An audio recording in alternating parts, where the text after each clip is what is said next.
Welcome to the treasure room.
Ten, 9, 8, 7, 6, 5, 4, 3, 2, 1, 0. Prepare for vault door opening.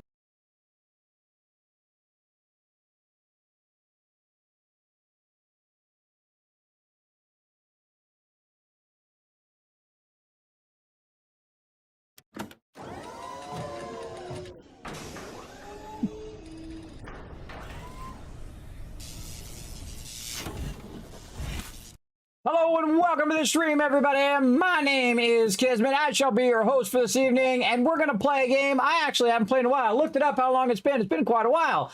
This fantastic game right here, one of my signature and favorite games of all time. You know what I was doing, everybody? Kind of going down memory lane, but before we get into that, put a 1 in the chat so I know that you guys can see it. Look at you guys already on it. So you can see it, hear me, drop it right in there. Whether you're on Twitch, where I'm streaming live to Twitch. I'm a Twitch partner, as you see, where my Twitch partner shirt today that they gave me at TwitchCon, and I think it was 2019, by the way, so it was like 5 years ago. Also over there on YouTube or on Kick or X.com, aka Twitter or Facebook, streaming live to 5 different platforms at the same time in 1080 HD, by the way. So not an easy feat to do. Again, we're going to play this fantastic game, Satisfactory. Now, what we're going to do is we're going to do a 1.0 warm-up. Now, I have about 2,000 hours in Satisfactory, and I was going down memory lane today. I went and looked up when the first time was I played Satisfactory. It was actually in 2016, quite a long time ago. I was actually late to the party. I forgot that until I watched that video, and I posted it on my social media, and I posted it on the Discord and stuff, so you guys can walk down memory lane when I first played this game. And so I didn't know it was going to be as great as it is. And I was also surprised by another thing that Coffee Stain put out called Goat Simulator, which I thought was stupid. What a dumb name for a game. Totally surprised how amazingly great that game is, everybody. So big love to them for double surprising me. I don't get surprised that often, everybody. So if you can surprise me with it, because, you know, we had a bunch of terrible games during that time, too. So you're just expecting, you know, because all the other games suck, for these games to suck, and they didn't. They were really exceptionally good. Goat Simulator is just so incredibly fun. Both the original Goat Simulator and Goat Simulator 3. Highly recommend those, everybody. And then this one, where I thought it was going to be more like a Factorio or isometric game where you're kind of looking at it from on the top and you're building your factory, very much like Factory or whatever. And you can see my shock on stream where I'm just going, wait a minute, wow, this game is amazing. What the heck is going on? And I was only going to play it for an hour, everybody. That's the thing. See, normally I do what's known as a learn to play, where I just do like an hour, give you a little sample of the game, and then I'll go and I'll play Fallout, or I'll go play 7 Days to Die or something else. But I played it for like 7 hours. That tells you that I really, really liked it. And since then, I played over 2,000 hours, and I consider that me resisting, everybody, me holding myself back to not play it so much that I got burned out. And so what I would do is I would play the update, and we would see how the update go, and then we would stop, and we play the update, and then we would stop. Again, some people have 5,000, 10,000, and more hours in Satisfactory. More love to them, everybody. If that's what you love to do, more power to you. I try not to do that when games are in early access, because I know they're going to change and they're going to modify over time. And then the real fun, I find, starts on release, which is the same thing with 7 Days to Die. I mean, I've been playing 7 Days to Die also way long ago, since 2016, 2015, I think it was, into 15, into 16. And another fantastic game I've played this whole time, but I don't play it all day, every day. That's a fast way to burn yourself out on a game, I think. I know that's how it would happen to me. I'd be like, okay, I'm burnt out on this game, I'm going to play another game.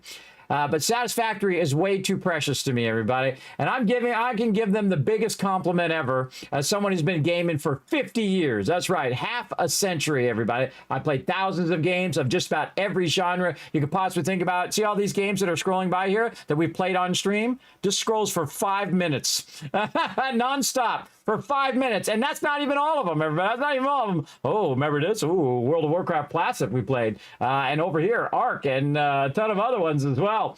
A massive amount of games. Oh, and Star Citizen, I'm a high admiral in Star Citizen. I dropped like $2,000 when I had that money, but so yeah, I played Skyrim on the stream. Oh, here comes Fallout Shelter as well, too. So that scrolls for a really long time, and absolutely love both games. But this game, the biggest compliment I can give it, feels like it was made just for me.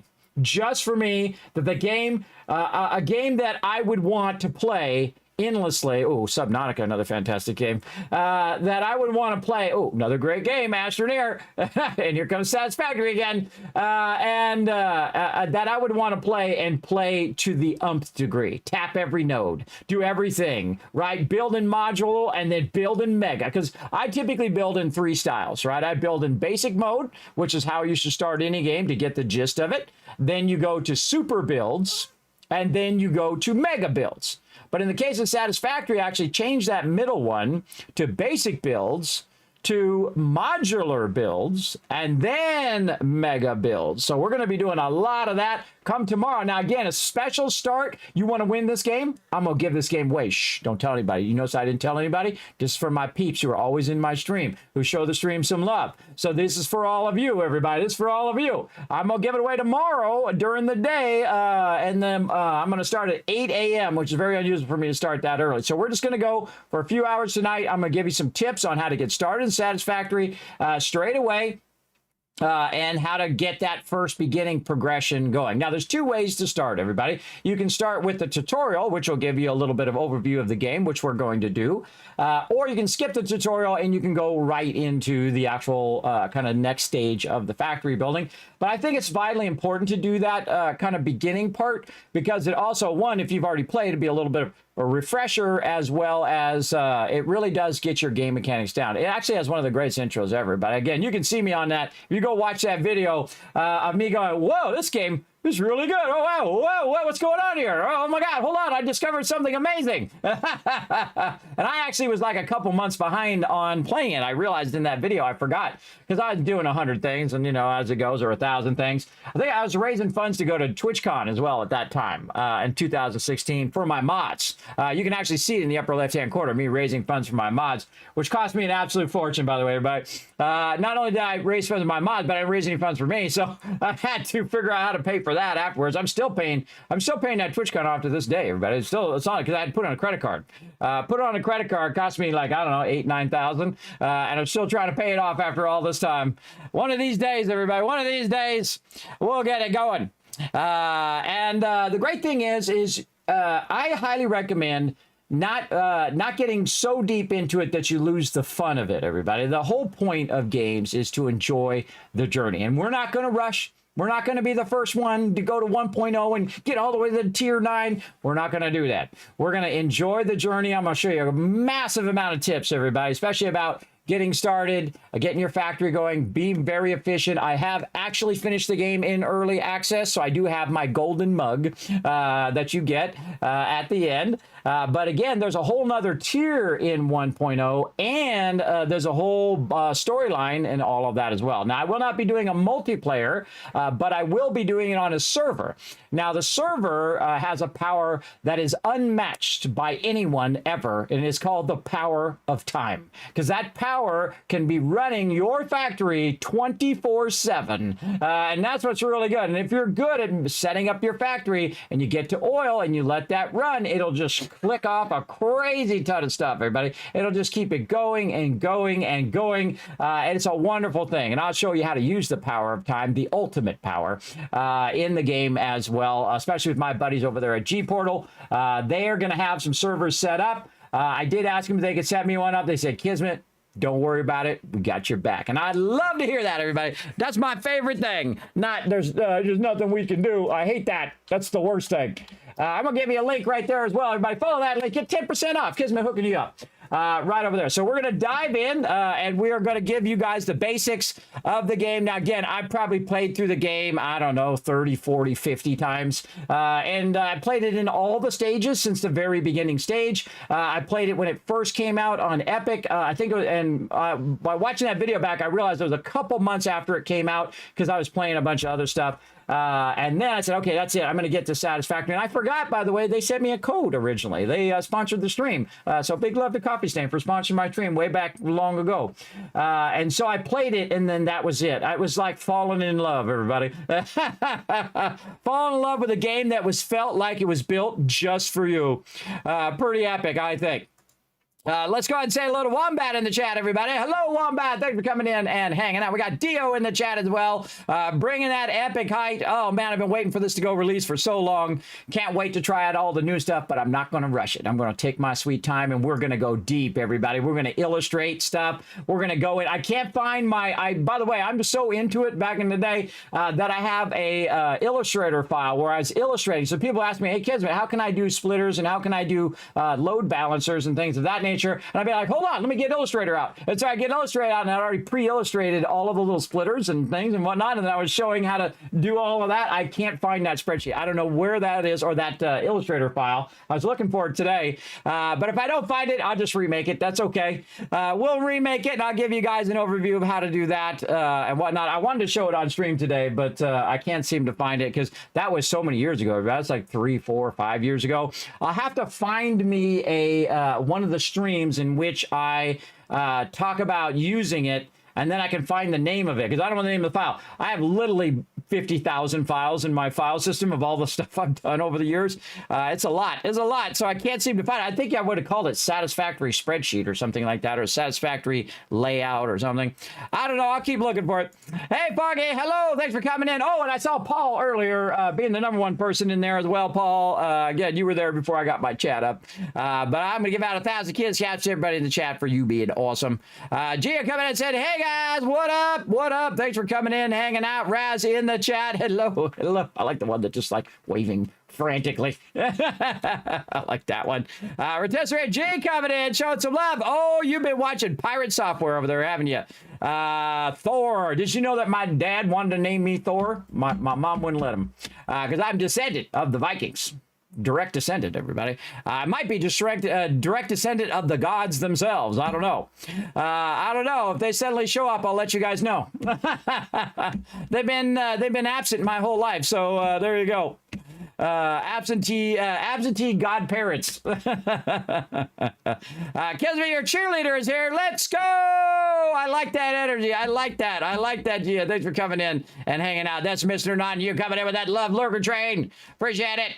There you go. Who else we got? Oh, we got some ones in the chat. There we go. Alpha in the chat saying hi as well. What up, Alpha? That's what's on you. PETA, we got Foggy, we got Raz, we got Gia, we got Jay, we got Alpha, all dropping at once. Wow, it's like a 10-time combo. Let's give you some more kids caps for having a chance of getting that going on. Master Yoda, excited for the 1.0 release. It's like Christmas Eve right now, right, everybody? Is it the same way for you, everybody? Put a 2 in the chat right now if it's like Christmas Eve, like you're waiting for that 1.0 release. You're like jittery. That's the way I am right now, everybody. I tried not to sleep earlier just so I could try to sleep. Then now I'm all pumped right back up again. I'm all pumped and awake again. I was trying to say, okay, well, I'll stream for a few hours. Then I'll go right to sleep. I'm probably not going to sleep at all, everybody. It's totally like Christmas Eve, just waiting for like your new bike that you've been waiting for. You know, you got the old junkie bike like me. I had my old brother's old bike, and then he'd taken it apart about 15 times and didn't know how to put it back together. And then I had to figure out how to put it back together, and it wasn't so great. And then you're going to get your first brand new bike. That's what it feels like waiting for. I'm in pre-warm up on my PC. Yes, we're going to get you going. We're going to get you going. Anyone ever mention you look like Tony Hawk? All the time, Snuggle Hat. All the time. You want to make yourself laugh? Check this out, bro. Check this out. Bam. Again, I grew up where the legend grew up. He's a legend in my day, everybody. He's the legendary Tony Hawk. Because I grew up in Southern California, which is also where Tony Hawk is from. But you can watch that video right there and make you laugh. I made that video like 5 years ago because I get that a lot. I absolutely do. Great. I started playing 7 Days to Die solo, played every day and got burned out. But it's a great game. True, Robert J. True. Absolutely.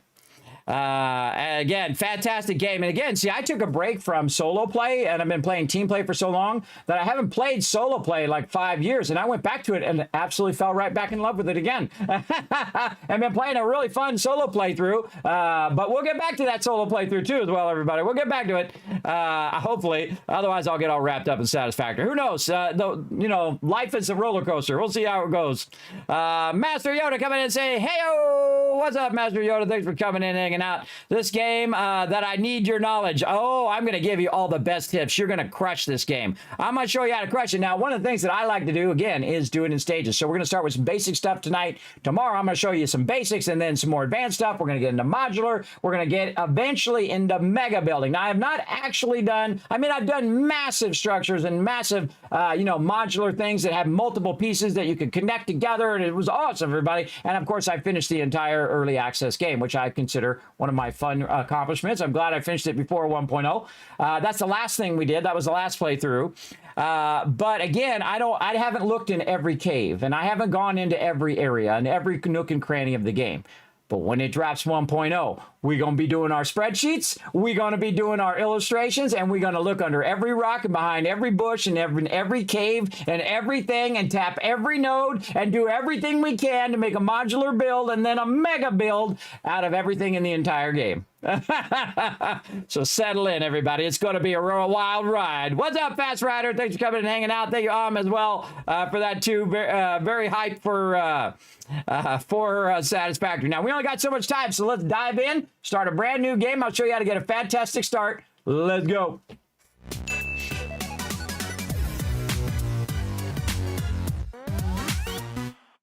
All right, you can see I have 0 games over here.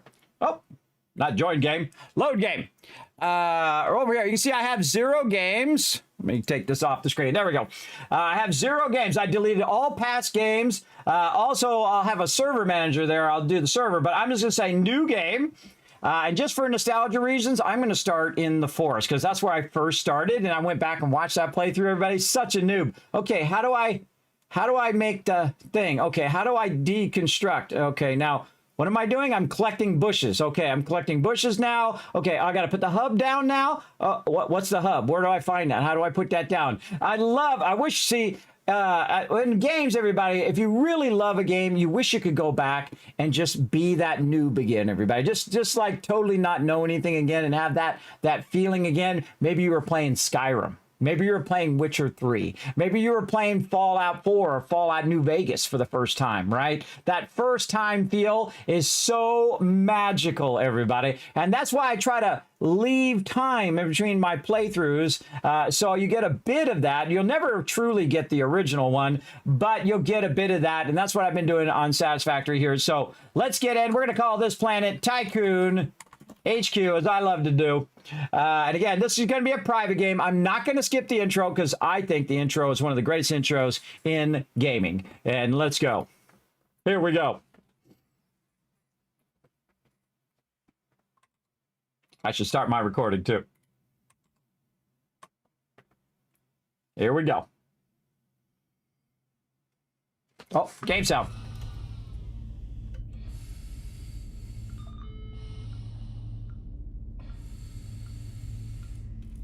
Attention Pioneer.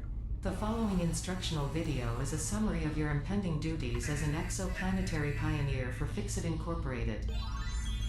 By the way, Fixit I'm from Pioneers Fixit Corporate. have three I'm here to train you. pillars of work to ultimately accomplish Because we forgot to send you the manual. That wasn't my fault. That's not my department. I'm in the training department. Necessary buildings. Chart the planet and gather resources to provide desired results. And There you go, improve your Omni. infrastructure. Make sure to report any unusual discoveries. This guy to reminds R&D me of for me. Why? analysis. Watch what happens to him. That's me in every single game. Right there. Expand your factories, Overburdened. outposts, and pipelines through automation and augmentation. That's it. Get to work and be effective. Let's do it. Now, wherever we land in 1.0, that's where we're building our base. During full procedure.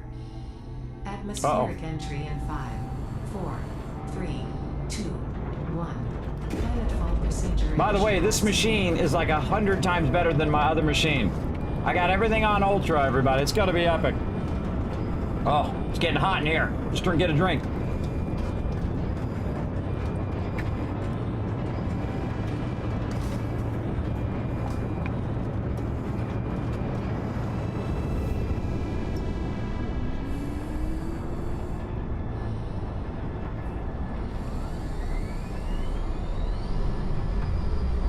Oh, you know what? I noticed they don't have the clouds. Yeah, they don't have the clouds right there where it's making that transition. Love this moment, everybody. I love this moment every time it's good. That's really hard to do, to make a game that every single time it's good. Please ensure the integrity of your multi-purpose exploration suit is at 100%.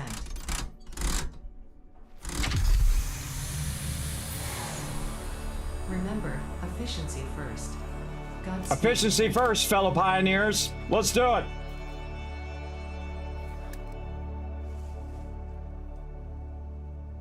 Oh. Yeah, it's good. All right, and that's it. You started the game.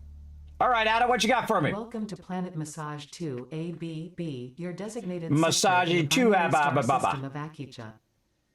Akucha. I am Ada, also known as Artificial Directory and Assistant, tasked to support pioneers, such as you, in their mission. You are the third of your sector to survive planetfall. Congratulations. Note: objective-based introduction initialized. Welcome to onboarding.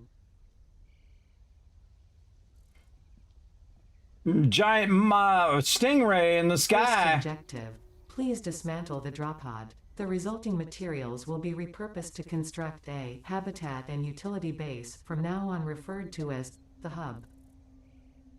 Note: Fixit Incorporated is cost-effective and efficient. We do not waste. Okay, now we're going to go over here and I'm going to just kind of go through the basics here, everybody. Dismantle the drop pod. It says F to enter dismantle mode, and then hold left mouse button to dismantle it while in dismantle mode. Let's go. Boom. Okay, what that did is that picked it up, and I get out of dismantle mode by hitting the tab key. All Fixit data and communication is recorded and stored in the codex, including these steps. Beautiful. All tutorial messages and emails will be saved in the codex. Press O to open the codex. And you can see the different parts. We got iron plates and rods. We got the Xeno Zapper. We got the hub and the crafting bench to start with. I'm not going to go over each and everything. We're going to do that tomorrow. More in depth into each and every one of those things, but we're just going to get you a little start here. Second objective. Please ensure you have your Fixit incorporated Xeno Zapper equipped before leaving the drop zone. Note: according to Fixit regulations, every pioneer should have access to a means of defense against extraterrestrial threats. Okay, now press tab in the inventory and drag and drop the equipment. So we're going to take our Xeno Zapper, and you definitely want to do this. Third objective. Please familiarize yourself with the resource scanner to find iron. Note: the acquisition of iron. Now, you really want me to dazzle you, everybody? In preparation for all future objectives. I got my own Fixit cup. Given to me by corporate. Actually, I bought it, but there you go. There you go. All right, now we're going to scan for iron nodes. Now, we only have one thing we can scan for right now, so we're going to hold down V and then let go, or just hit V, one or the other, and boom! And wherever the closest node is, that's where we go, because that's how I like to play. Now, you can go to whatever node you want to go. You don't have to start in the same place. Let's see, 273 in this direction. Let's go.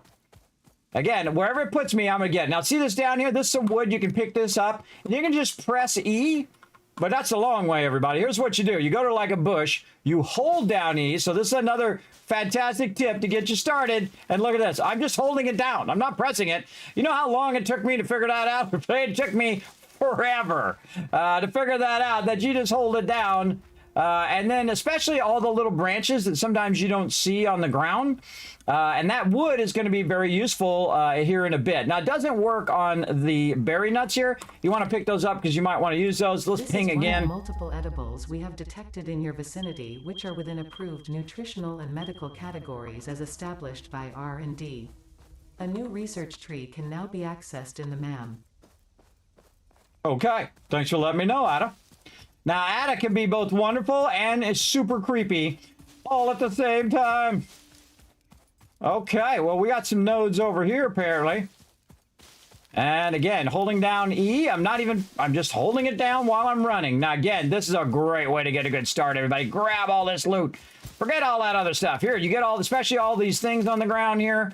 All of that wood. Wood's going to last longer in your biofuel. So I just kind of take a little extra time here in the beginning while I'm running up to the nodes and just grab as much as I can here. And okay, now whenever you get close to a node, we've got some boars or pigs or hogs or whatever they're called over here. We're gonna take them out. Come on, big boy, and jump! Ha ha ha! Kismet, gotcha! Kismet, come get ya! Again, get behind them. Now, sometimes they're tricky and they do instant turnarounds. Okay, that was weird. Got his head The stuck remains in the of thing. this creature might shed light on how to increase chances of survival. A new research tree can now be accessed in the MAM. By the way, I also noticed that when I first started playing the game and I landed on the planet and I stepped out, my buddy Fred was right there to greet me on my very first playthrough. It gives me goosebumps, everybody. Goosebumps. There he is. That's Fred. Some people call him Peanut. Some people call him the Walker. I just call him my buddy, my pal, Fred, who loves to get right in my way every single factory I've ever built. Fred is right there. Come to say hello. I see you, Fred. Hi, Fred. Everybody wave at Fred. Let's see some waving in the chat. Let's wave at Fred over there. Get a good start here. Now, this is a pretty good start, everybody. We got 2 nodes. Now, remember, all the nodes are pretty much going to be rebalanced and changed around. So any nodes that you see me doing here are going to change. They're going to change in their level, potentially. Not all of them, but a good amount of them have been changed. A lot of the game has been changed in that way. So it's going to feel very fresh and very new, which I really like. This one's known as an impure node. There's 3 levels of nodes. There's impure, normal, and pure nodes. And pure nodes obviously being the best one because the top tier, they're going to extract a lot more in the very beginning. But all we need to do is go over here and chip out a little bit of a song. We will rock you. We will. Build the hub. There we go. That's exactly what that's doing. To complete this objective, the resources salvaged from the drop pod will be consumed. Okay, Caution. now, Ensure the hub is built on spacious open terrain close to the presence of iron sources. Failure to do so will likely result in non-optimal progress. okay, well, I think we're close to iron. In fact, we have 2 nodes of iron, probably both impure. And we'll go ahead and do this. Now, to rotate, so what I did is I hit Q. I'm going a little fast. I hit Q, then I click on the hub, and that little thing we picked up from the drop pod is the thing that allows you to do your hub. Now, at any time, you can pick stuff up, you get all the resources back, and then you can move it somewhere else. If I put this down like that, I can instantly go and pick it back up again, but it's going to mess up Ada, so I'm going to let her talk here for a second. I got to mess her up. So we can look at the hub terminal. You have unlocked Hub Feature Manual Craft Bench. Hub Feature Hub Terminal. 5th objective, complete Hub Upgrade 1. Note, the Craft Bench and Hub Terminal are essential for progression to the next objective. Yeah. Okay, so now, again, we have our hub terminal, which is basically what we're going to do for our upgrades. Our next upgrade is going to be our equipment workshop, our portable miner, and some inventory slots. So we're just going to do select milestone right at the very beginning. You can also see that I have some loot here, and I'm trying to make iron rods. And it was funny, I saw that I made a mistake when I first started playing the game. I called them iron red. That was when I really, back in 2016, everybody. You think of my vertigo is bad now. It was really bad then. And my sleep apnea was really, really bad. But that's funny. A little funny to look back in those days. And that's one of the cool things about being a streamer, right? You can look back and see that first moment when you started playing. Okay, so we need some iron rods to upgrade and get things going in there. Now, again, what we have right now is a workbench and the ability to do the hub. That's all we have. So let's go in here, and what we're going to do is we're going to do crafting. Now, one of the most important things you want to learn in the early game, other than to hold down E, so you go up to a bush, you hold down E, you keep it held down while you're running to a node. You're collecting all of these resources because you can use those here in just a bit. But one of the things is you take your little arrow, your little orange arrow, and you put it right over the crafting, and you press spacebar. And it does it by itself, everybody. You don't have to hold it down. You can if you want. You could literally go get a sandwich and get yourself a drink and then come back and it'll be all done, which is pretty cool. So we're going to take the initial stuff that we have. We're just going to convert it all from raw iron to iron ingots. And those iron ingots are going to allow us to make the thing we need. Now, I make the minimum amount I need to do that particular thing. So in this case, I'm going to make 10 iron rods. And then the second it gets close, I hit escape to stop. So I have some of that left over. So if I need plates or things like that, which I'm going to need here in a minute, we're going to do that. Okay, now to put it in there, I actually made an extra one. And you go double click and it will go in there, or you can shift click, or you can right click. You can do a bunch of things. Right click's going to split the stack as well. But we just say upgrade. And there we go. All right, Ada, tell us all about it. Congratulations, you have unlocked Building Workshop, Equipment Portable Miner, Inventory Additional Slots, Hub Feature Personal Storage.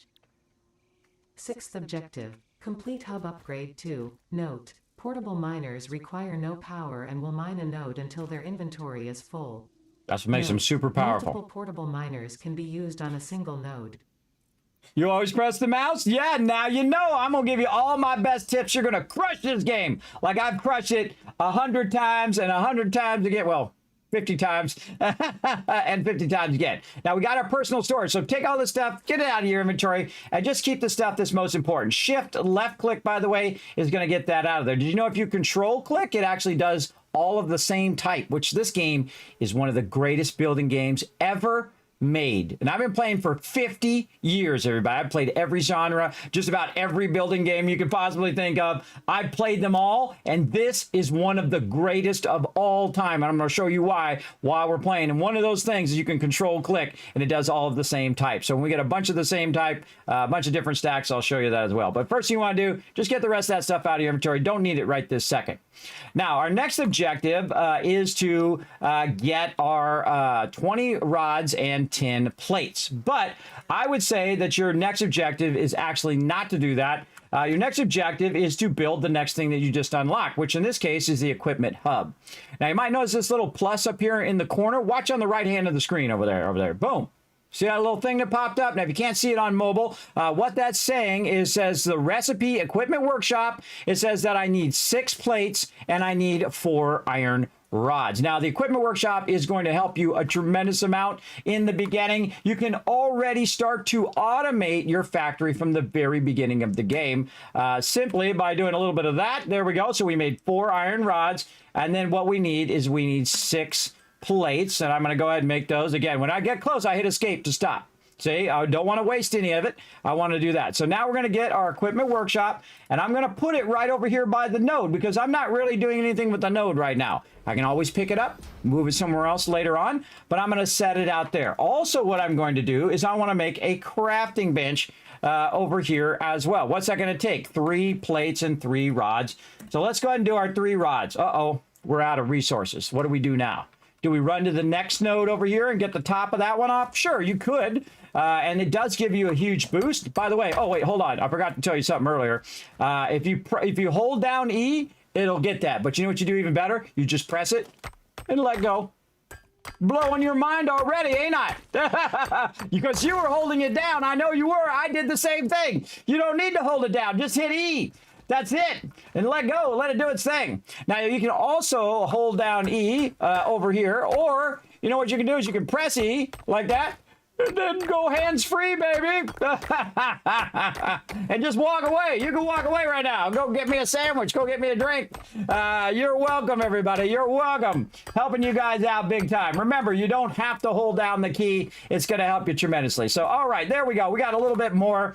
Now what we want to do again, convert this. And when that iron plate says 3, I'm going to stop because it's not going to say 3, but it's going to say 4 because it does 2 at a time.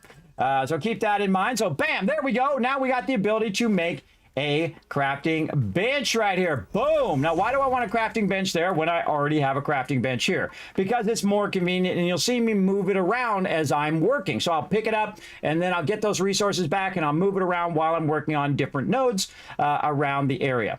Now, normally, I suggest that you go, oh, and what's the key? B. Ha, I remembered it. B is the key to turn the light on. Oh, wow. Okay, I actually remembered that. That's amazing.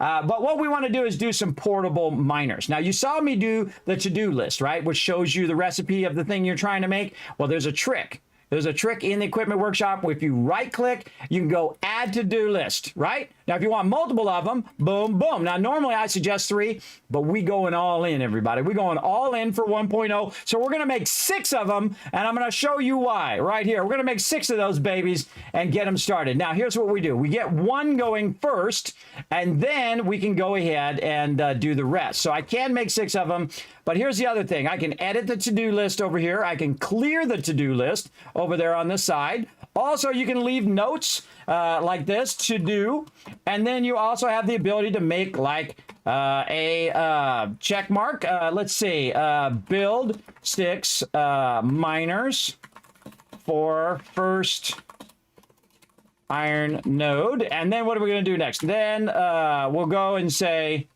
upgrade hub. All right, that's on our to-do list. And we close this. Guess what? Boom, it's right over there. Isn't that cool? That's so cool. And by the way, you can just roll over there and see what you need right over there as well. So now we know we have a to-do list of getting it going. At least you don't have stamina. Yes, no stamina in this game, and that's why it is awesome. It is awesome. All right, but we already have 31 ore, and so we need to go and we need to do this. Now, one of the great things about this game is that it makes you do it first before you can automate it, and I love that about it. Oh, so we cleared that. Hold on, we cleared that, and now we need to go back, and we're just going to add 1 to get started. Right, we're going to do 1 portable miner, which is going to allow us to eventually do 6. All right, so 1 portable miner is going to be over here. Going to be 4 rods, and then we'll hit escape, and then we'll do some more iron ingots here, and then 2 iron plates. Now, the reason why we want to do that is called multitasking. Multitasking without even asking. What's his name? Weird Al there for you. From All About the Pentiums, everybody. Okay, now as close as you possibly can to your base. Now I'm going to actually move this now, like this, and I'm going to take this and I'm going to turn this like this and actually put it as part of the node here just a little bit. There we go. as close as you can to your hub, because you want to have everything close, because that travel time is time that you're burning up. So I'm going to take this, I'm going to put this in my hand, and I'm going to automate the extraction right there. I love this animation, everybody. Just so brilliant. This has been in the game for 5 years, everybody. Go, little guy. And he's extracting resources for me right now. There he goes. Now, while he's doing that, I'm going to multitask. He's extracting resources while I'm over here, and I'm going to convert some of the resources into iron ingots. So now we're being very, very effective. Again, roll over it, hit the space bar, hands free. You're off and running right over there. You always put it in the center. Yes, you don't have to put it in the center for these little mini miners. You want to put it as close as you can, so this way you don't have to walk as far. Now, again, the reason why I'm using 6 of them is because you will use them all up eventually over time when you expand your nodes, especially when you have nearby nodes, because you're going to upgrade your main extractors later on, and they're going to take 3 miners later on. And I have 2 nodes, so I'm going to make 6 of them, and that'll extract 6, and that'll get that going pretty quickly. Now, I'm going to go ahead and, again, go in and say, okay, I want to do this. Now, there's another way of doing this as well, everybody. You can just hit O. And then you can just go in here and do it also in here as well. And you can say add to to-do list. And we want to do 5 of these while we're waiting. So we're going to need 20 iron rods. So let's just go ahead and let that do about 20. Now, iron rods go very, very fast. Actually, I find that iron plates go a lot slower. And there we go. And so, oh, I'm out. I'm out. I can't make enough. Well, here's the thing, everybody, right over here. In just that amount of time, it's collected more than I did just by manually collecting it. Just in that amount of time. So it's way faster than me. It can go way, way faster than you. Now, imagine that times 6. That's a lot more. And again, I'm watching the numbers up there until it says 7, which is close. 8's going to be close. And then I click on it to stop it as well. Another great way of stopping it. And there we go. Now I can make 5 more. Now, why is that so powerful, everybody? Because you're going to automate the extraction of all of these resources, and you're going to need a lot. You're going to need a lot of iron. Of all the things you're going to need, this is the stuff you're going to need in the early game. And then here we go. Again, real close so you can access them. Now, don't put them too close where you can't get past them. That's going to be a problem. And there's Fred come to see us up there on the top side. What up, Fred? Here he comes. And again, try to get it as close as you can. And again, if it shows you the node, you can really sneak it in here and really compact them in like this, super close to your base. Oh, look at that, everybody. Go, baby, go. Make me some money. Or make me some resources in this case. And there we go, off and running. Now, the first one I did right over here has already got 26 again. And just in that amount of time, they've collected a bit, and I can just go through all of them and grab it. And I'm going to go around the backside here and grab that and grab this. Now, again, you see me move this a lot. I'll just take it out, put it back in, maybe move it over here, make it more convenient, maybe something like that at an angle so I can just kind of walk through there. And now I'm extracting a massive ton of resources. Now, I got my miners down. I got my equipment workshop down. I really got the equipment workshop first. Then I got my miners down. I got my crafting bench. I've done everything I can do in this tier. And this is how we're going to play this game, everybody. Every time we get something new, we're going to make it. We're going to make it every single time. And that will get us going in the game. All right. So here's what we're going to do. We're going to go in. We're going to look at our milestones. We're going to need 20 of our rods and our plates. And so we're going to go right over here. I got 93 on me right now. You got to think that's going to go, it's going to fill up those miners up to 100. So if I just sit here and do this, while I'm doing this, it's collecting 600 raw iron over there. 600. Yeah, and believe me, it's really good at the beginning of the game. And then I'll use one of the miners later on for auto extraction as well. But those miners are way faster, and by the way, you're way faster too. You're way faster in converting than your machines are going to be in the early game until you start to scale them up, and then they'll be way faster than you'll ever be. In there, hey, Krebs at Night, what up, what up? Yeah, you didn't know that, Vidali. Well, now you already got a good start. Remember, this all carries over into 1.0. Now, of course, some of the things might change. Of course, we're going to have storyline and all that stuff as well. But the basics are the same, everybody, especially when you roll over the thing, you hit spacebar. I'm not holding it down. I'm not going to hold it down. It's doing it for me, and let it run. So at this point, we want to really start to backlog a bunch, right? Backlog a ton of resources to get it going. So I suggest just converting all your iron ingots while you're letting your other stuff run. And it's okay if that fills up and I'm not using it for the moment. That's okay. We'll let that stuff run for when we need it. Now we're done there. Now I'm going to make exactly the amount that I need. So we're going to watch over here and this thing over here on the side. All right, good enough. I could just click off onto the other one. I'm going to do that. Let's do that here on this one. We're going to click off on the other one instead of hitting escape. There we go. See, that'll stop it if you just click on another one. It'll stop it from continuously making it. Okay, so now we should have our 10 and our 20. Turn around, put this in here, upgrade again. All right, there we go. And you can see that our hub is filling in nicely. And we also have a new thing. You have unlocked hub feature, biomass burner, scanner feature, copper, new buildings and recipes, which can be found in the build menu and craft bench respectively. Okay, now we got... Objective. Complete hub upgrade 3. Note. Connect buildings to a biomass burner for power. Note. Buildings such as the smelter require a recipe to be set. Advice. Automate the smelting process and use portable miners for optimal results.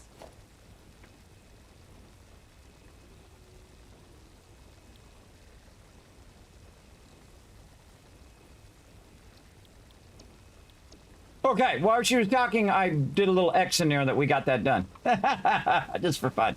Okay, and you can also see I added a smelter. So she said, hey, you now, you just unlocked the smelter, power lines, copper ingots, wire, cable, and then we can also scan for copper. Now, copper, very important in the game. But we're also going to put the smelter on our to-do list. And again, we can say upgrade hub. We did that as well.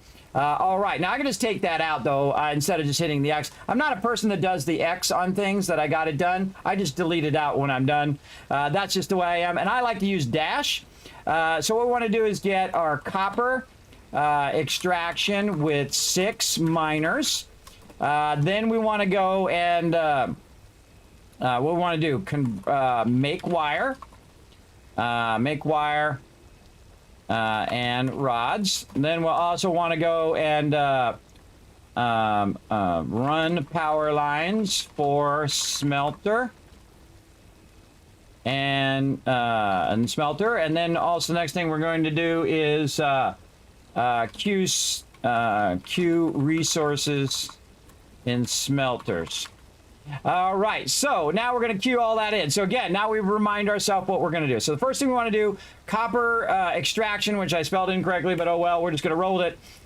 Look at that doing its thing. Now here's a great thing you want to do, everybody. Before it fills up, go in here and click grab all. Grab all of this. Again, I get all of these because they're nice and close to my thing right over here. I'm going to grab all of those out of there. And then I'm going to run them back in here. And here's where this control click comes in, everybody. Watch this. Control, left click. Boom. It just put all of those. It's so good. It's so damn good. It's so simple, but it is so brilliant. It is such a brilliant idea because they really thought it through, everybody. It is so brilliant. That's for sure. Doing good, Crimson Knight. What up? What up? Thanks for coming in and hanging out. So brilliant. Just that simple thing makes it so much easier to manage your resources. That's why I'm so spoiled for every single other game now that I've played Satisfactory. It's so brilliant. Definitely want to do that. Then you roll this over here. Put this in your hands. You're going to need it. I'm going to keep the iron ingots and stuff on me, and then I'm going to let those extract. Then we're going to go ahead and make some more extractors over here, right? So actually, we're going to take our smelter off the thing here. We're going to clear our smelter list. And we're going to do the same thing we did before. Again, we can just hit O and just go to equipment, portable miner, add to-do list, 6 of them. Now, again, we're not going to just do one this time. We're going to do all of them. And so we'll go ahead and do iron rods. We need 24 of those. And then we'll go over here. Man, I got to get out of the habit of hit escape. I really just need to click on something else. But actually, I can just escape out after that. Okay, there we go. And then I can make 6 of them. And again, just make the minimum amount that you need so that you can keep things running. And again, you're starting to juggle things now, right? You're trying to keep your miners extracting here. You're trying to keep your conversion going. You're trying to keep all of that stuff going. Now, before I can use my smelters, I'm going to need copper, right? And that's what these 6 are for. These are for my copper ones. So I've made the 6 ones. And then I need to go ahead and mine with 6 miners. So I need to go ahead and hold down C, oops, or V. Hold down V and say copper this time. I accidentally did iron. This way. All right, 300 that way. Oh boy, 22. All right, hold on. It's confusing me. Hold on, let's let all these other ones go away. I forgot it did that. If you did it, they both stay on the thing. But this is 300 away. That copper is really far away from this start. Let's do it without all the other ones in there. Okay, there we go. So the closest one, 140, 429. Really? Wow. Okay, let's try that again. Copper. This one's the closest one. All right. Okay, we got one that's fairly close. I was like, wow, one's 400 away. That's pretty far away at the beginning of the game. But there's one over here. Again, hold down E, run forward, and just keep picking it up as you're running. Again, you're running toward the node. Oh, yes, we got this up here. And again, sometimes it'll skip them, everybody. I find it'll skip 1 or 2. Don't worry about it. Okay, where's this hog at? Come on, big boy. Where you at? Oh, he's behind me. Where is he? I hear him. There he is. Uh-oh, I'm damaging Fix-It property. As part of Fix-It Corporate, everybody, do not damage Fix-It's property, which is basically you. Your Fix-It property, just so you know. So I'm getting damaged. Try not to damage company property. All right, there you go. Up here we go. Again, hold down that E while you're jumping around. You can do it while you're jumping as well. Get all this foliage. Now, one of the things I also take the foliage down is so those hogs don't run into me too much. All right, same thing here. E, let go. There you go. Now, watch this, everybody. Now, again, where's my factory? My factory's over that way. See, the hub is that way. So what I'm going to do is put the minimum distance between me so that when I'm running, not a lot of people think that through, everybody, that time is your most valuable asset. So you want to put this as close as you can right here on the edge. Make it real easy for you to pick up, though. So I'm going to, again, if you can see where it says the actual node itself, like right here, start copper mine right there. It's all going to work right here on the edge. Just put it right on the edge of the node. I think I'll put this one on this side just for funsies. And there we go. Now it's off and running. Now, the smartest thing for me to do is wait. Actually sit here and wait. But not like stand around and wait, but just hang around this area for a minute and collect a bunch of resources like this. So again, holding down E, not pressing it, and just running around and giving that a minute. And then, you know, running toward it. Because just in a few minutes, while we're collecting all of these resources, and again, try to look for sticks on the ground, because those actually count as well. And again, I can't collect any trees yet. We'll get to that, how you collect trees and all of that, and get a whole bunch of resources at the same time. They actually added new modes for the chainsaw, which is pretty cool. So you have the standard mode, and then you have a single mode, aka an AoE mode, and then a single mode. And again, it's smarter for me not to run back right now and to do something else while I'm waiting for that copper to backlog in those smelters. Again, all of these leaves and sticks and stuff are going to pay off later on, everybody. Again, this is something you want to do whenever you're idle. Whoa, look at that down there. Big drop down there. Okay, very nice. I collected a bunch of stuff. Again, if I want to find my way back, I can just do my copper. And it says it's right over this way. All right, there we go, because I did get a little lost there. Look at that. Look at that planet. Beautiful. We got the mods coming through. All right, now while I was gone, collecting all those resources, guess what? 67. Over here, another 80. This is 84. 80. 77. 76, and now you've got the most amazing start in this game ever, everybody. Now you don't have to run back and forth. That time is your most valuable asset. On the way back, holding down the E. Get in those bushes. Get them. Giddy, giddy, giddy, giddy. That's all going to play a big part here in a moment. It's going to pay off big time. All of this leaf collection that you're doing. I'm not going to pick those up for right now. We'll come back to those and do the MAM stuff later on. And look at this, everybody. Another 600 sitting right here because those have all stopped right there, plus the ones I've already got. Okay, now we got ourselves that, and we want to go ahead and do some copper ingots. Now, my suggestion, run all of those and go get yourself a drink, take a AFK break, chill out and talk to the chat. Hey, Kismet, how'd you get early access to 1.0? I did not get early access to 1.0. We are doing what's called the 1.0 warm-up, where we're giving you guys some of the best tips to get started in 1.0. I would love to have got early access to 1.0, but they didn't choose me, everybody. They didn't say, we choose you. I choose you, Pokemon. Pokemon Kismet. And I came out of my little ball and went, ah! Nope, they didn't choose me. I am, this is update 8.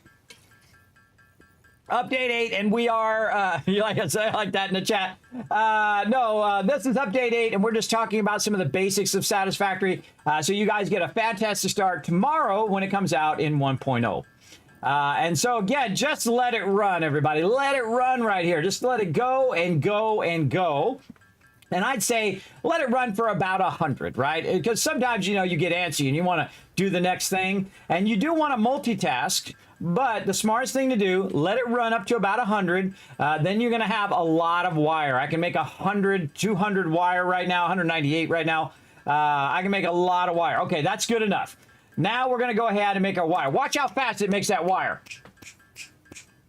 Boom, boom, boom. It makes a lot of wire very, very quickly. And then again, you did 100 copper. Let's do 100 wire, right? Let's get that going. And let it do a lot of the work for us. Again, I just press the space bar, put the little cursor on the hammer, press the space bar, hands free, baby. Hands free. Again, I can just walk away from my computer at this point and let it run. And again, if you really want to go crazy, get like a stack of 600 and 600 in your thing, or 1200, hit that space bar. Go make yourself a sandwich and have a little drink, and then come back and boom, you're gonna have a ton of it. Now I do about 100. Oh, I'm going over. I do about 100 to get started. Now also on cable, I would just do a bunch of that as well. So now I have a bunch of wire, and I'm gonna take about half that wire and turn it into cable until they're about even. So I'll have about, say 50 and 50, close, somewhere there. Okay, so there we go. So we got 50 and about 50. Now, we can do one of two things, right? We can go in and we can do our upgrade, because I have more than enough to do these upgrades right now. But we're going to do, every time we get something new, we're going to do that thing, right? We're going to go ahead and do some power lines. We made some wire cable, copper ingots already, and we already got our stuff going, and it's already extracting even more copper iron over there. But we're going to do the smelter. Now, we got the smelter for both the copper we can make and also for the iron, right? So one of the things that's going to happen in your factory is you're going to build it and then rebuild it and build it and rebuild it, right? Especially in the early. Now, we're doing basic builds right now, and then eventually we'll do modular builds, and especially when we use the blueprinter. And then we'll show you how to do mega builds, gigantic builds, everybody. And then how to embellish those builds and make them look amazing, because I've been gaming for 50 years, everybody. I'm going to show you every trick in the book. I'm going to show you all of them right here in the stream. All right, we got to make a little bit more rods over here, and I'm going to actually make 10 rods instead of just 5, because I needed 5 for a smelter, and I'm going to show you why here in a second. And so we're just going to put it out here randomly, just to give yourself a little bit of room, though, because I'm going to put something behind it here in a minute. But I'm going to kind of push it out here like this. And then I'm going to go over here, same thing, leave myself a little bit of room out here. It doesn't have to all be right up on top of each other. A lot of people do that. They just cram it and try to make it as small as possible. You got a whole world, everybody. Now, also, by the way, about the map is wherever you start, remember, it's one big world. So you just start in different parts of the world, but it's all one map. It's all one gigantic map, so keep that in mind as well. All right, so we got our 2 smelters. Now, what we want to do is we want to run this to both of these smelters, right? So we're going to run to this one, and we're going to click it, and wait, I can't. No, wait, I want to run them both. I want to do them both right now. You can't. You know why? Because you don't have your pole yet. You're like, damn it, dang it. Yes, we get that in the next one. So we can only do one smelter right now. So of all the smelters that we want to do, it was going to be, of course, our iron ingots. Now, look at this, everybody. We got a bunch of copper in here, but we want to do our iron ingots, and we have a bunch of extra iron in here, but we also have a bunch right over here, and if we take it out of here, guess what? It's going to start up and grab even more. Let's go. God, I have so much on me, I don't even have room for it all. All right, and then control click to get it out of my inventory, sort it all. And again, everybody, there's a lot of resources in the beginning. It's going to pay off big time coming up. Here we go. Let that backlog. Okay, now we're going to go over here and we're going to manually click this, control click it into there, or I think you can shift click it too. Either way, shift click it. Yeah, shift click it in there, and then it's in there. It's ready to go. It's automatically turned on, by the way, down here you can see. And we're going to put 30 in a minute, and it's going to do 30 out. Ignore all the numbers in the beginning, everybody. Just ignore those numbers for right now. We'll get into doing load balancing and manifolds and all of that more advanced stuff later on. Right now, we're going to get epic. We're going to go ahead and start this baby up. Now, remember where you were running around grabbing that wood and those bushes? That's when this is going to pay off right now. Let's get that wood. I'm going to start with that because that's going to burn longer. We're going to take that wood. We're going to put it right in there. And guess what? It's doing the work for us now. There it goes. Our first automation, other than our extractors there, it's converting the iron ore into iron ingots for us automatically. So we're starting to automate with the very beginning. You can only automate one, but you can see I put that over there so you know I'm going to use it later, because I would not put it down because efficiency first, everybody. You're not going to see me do mega building in the very beginning because that's not efficient. And as a representative of Fix-It Corporate, I'm telling you, bad, bad, bad. But well, corporate doesn't see you do whatever you need to do. I'm that type of trainer, everybody. You know, I'm part of the corporation, but you know, if you want to do it for fun, you do you. That's what I'd say. So there you go. All right, so we got that going. We got copper extracting. We got iron automatically extracting. We've did all of our stuff that we can do in upgrade 2, which is our smelter, and all of this stuff. We're now ready for upgrade number 3. So again, we're going to set that milestone. We're going to put that in there. We need more plates and we need more iron rods. Now what I can do is go in here and also convert over here, but why not just run over here and see how much it's got converted already? Let's see. So it's already converted 37 of them in the time in which, or 38, in the time in which I talked to you. So it did it probably a little faster than I could do it over there. And now it's just going to run and run and run and do its thing. So now I can just skip that step of converting the raw iron to iron ingot. It's doing that for me. And now what I need is some iron plates. So let's go ahead and run those. And again, just roll over, hit spacebar, you're off and running. Let's go, baby. This is how we do. And then over here, we're going to need 20 rods. And you can see I don't have enough for the 20 rods. You know what I do? I just run back and get some more. And I could have put it closer, but you'll see why I didn't put it closer here in a bit. And get more of those iron rods out of there. Let it keep doing its thing. And right over here, again, more iron rods until we hit that 20. And that upgrade is ready to go. Let's do it. Shift left click, shift left click. I already put my things in there. Upgrade again. Tell us all about what we want, Ada. Well, I'd take a drink. Mmm, tasty. All right. Oh, Ada's not telling us. Good, tell us, Ada. What's next? Congratulations. You have unlocked Scanner Feature, Limestone. New buildings and recipes, which can be found in the Build menu and Craft bench respectively. 8th objective. Complete Hub Upgrade 4. Note: use power poles to expand the power network for optimal results. All right, so we got our power poles and we got our constructors. So the first thing we want to do, run out here and do a power pole. I'm about to blow your mind. You ready? It took me so long to figure this out. All right, and I want you to lose your mind in the chat if this is something new that you never knew, because I didn't know for the longest time. And here's what you do. You take your power pole, you roll over this right here, right? And then you can actually put a power pole and split that down. It's going to be amazing, but the first thing we need to do is go and get some concrete. And I'm going to show you. Again, you don't do it right now. When I do it, then you can do it. All right, so search for limestone. Okay, limestone 55, just over the hill there. Very nice. Okay, and you can probably guess what we're going to do, right? We're going to go in here. We're going to hit O. We're going to go to parts, equipment, then portable miner, and you know it, 6 more of those on the list. All right, there we go. And again, we need to do this. Oh, Kismet, you got to make some more iron ingots. No, I don't. It's over there making me a bunch. I don't make squat. I'm just going to do that. Now I'm going to run over here. And now, smart thing to do is to make sure that you're manually feeding that iron in there so it doesn't run out. Let's put another stack in there. Let's get that 44 there. And again, we got that nicely automated over there. And again, it's doing a lot of the work for us. And we're going to go ahead and do our 12 plates. And we're going to do the rest of our rods. And we're good. I love how it puts the thing that you still need, and it reorganizes it, to puts it to the top. Again, all that little subtle stuff, everybody, really is amazing, I think.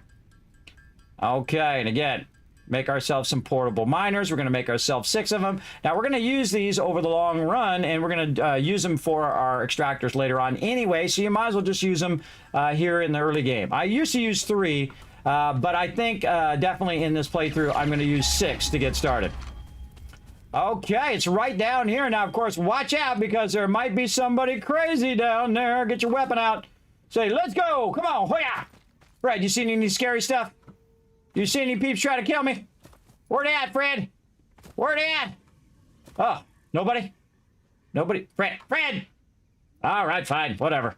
Now, you can see this is really close to my base, everybody. So, nice spot to start right here. So we got 2 nodes up there. We got the copper really close. We got the limestone really close as well. And guess what we're going to do? That's right. We're going to do some serious extraction right over here. Now, again, I like to try to get as close as I can and wait for it to say impure node. And even an impure node is going to get me a lot, everybody. This is a tremendous amount. Use this to your advantage. Use this to your advantage. You can put it on the ground there as long as it says limestone node. Now, if I get too far away and I aim over here, you see it doesn't say it. But if I roll over here, guess what? I can put it right down here on the ground. Wherever it says I can put it down, that's where I'm going to put it down. Let's put 1 over here. And there we go. And, of course, what should we do? Give it a minute to backlog, right? Give it a minute to backlog, and that's the perfect time to collect a whole bunch of bushes for our fuel, for our biofuel. So I'm just going to run up the edge here, right over here. And again, wherever we start is where we're going to build our mega base. I'm going to jump down.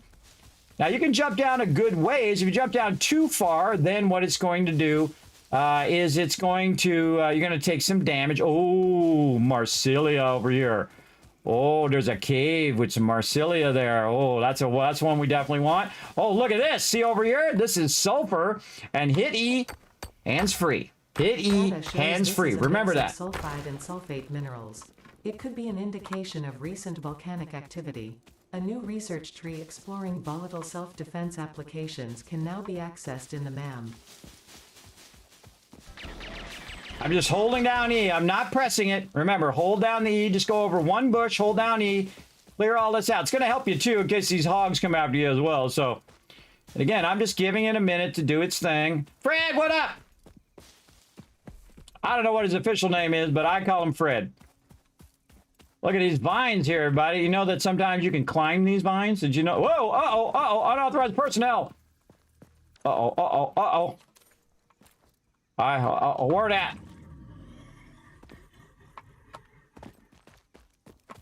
Where they at, Fred? Oh, way over there. Why didn't you warn me? Why? Don't give me that look. Don't give me that look. Yeah, whatever. You give me that look like it's not my job. It is your job, Fred. He gives me that look sometimes. All right, now while we were gone, everybody, check this out. There's 44 there. Grab. Over here, there's 46. This one here, 45. This one here, 44. This one over here, 42. This one over here, 40. And I just collected that a bazillion times faster than I was ever going to collect it, for sure. And now we have a really good start. And again, I'm going to run around this outside while I'm taking the long way around. Look at these wood here on the ground.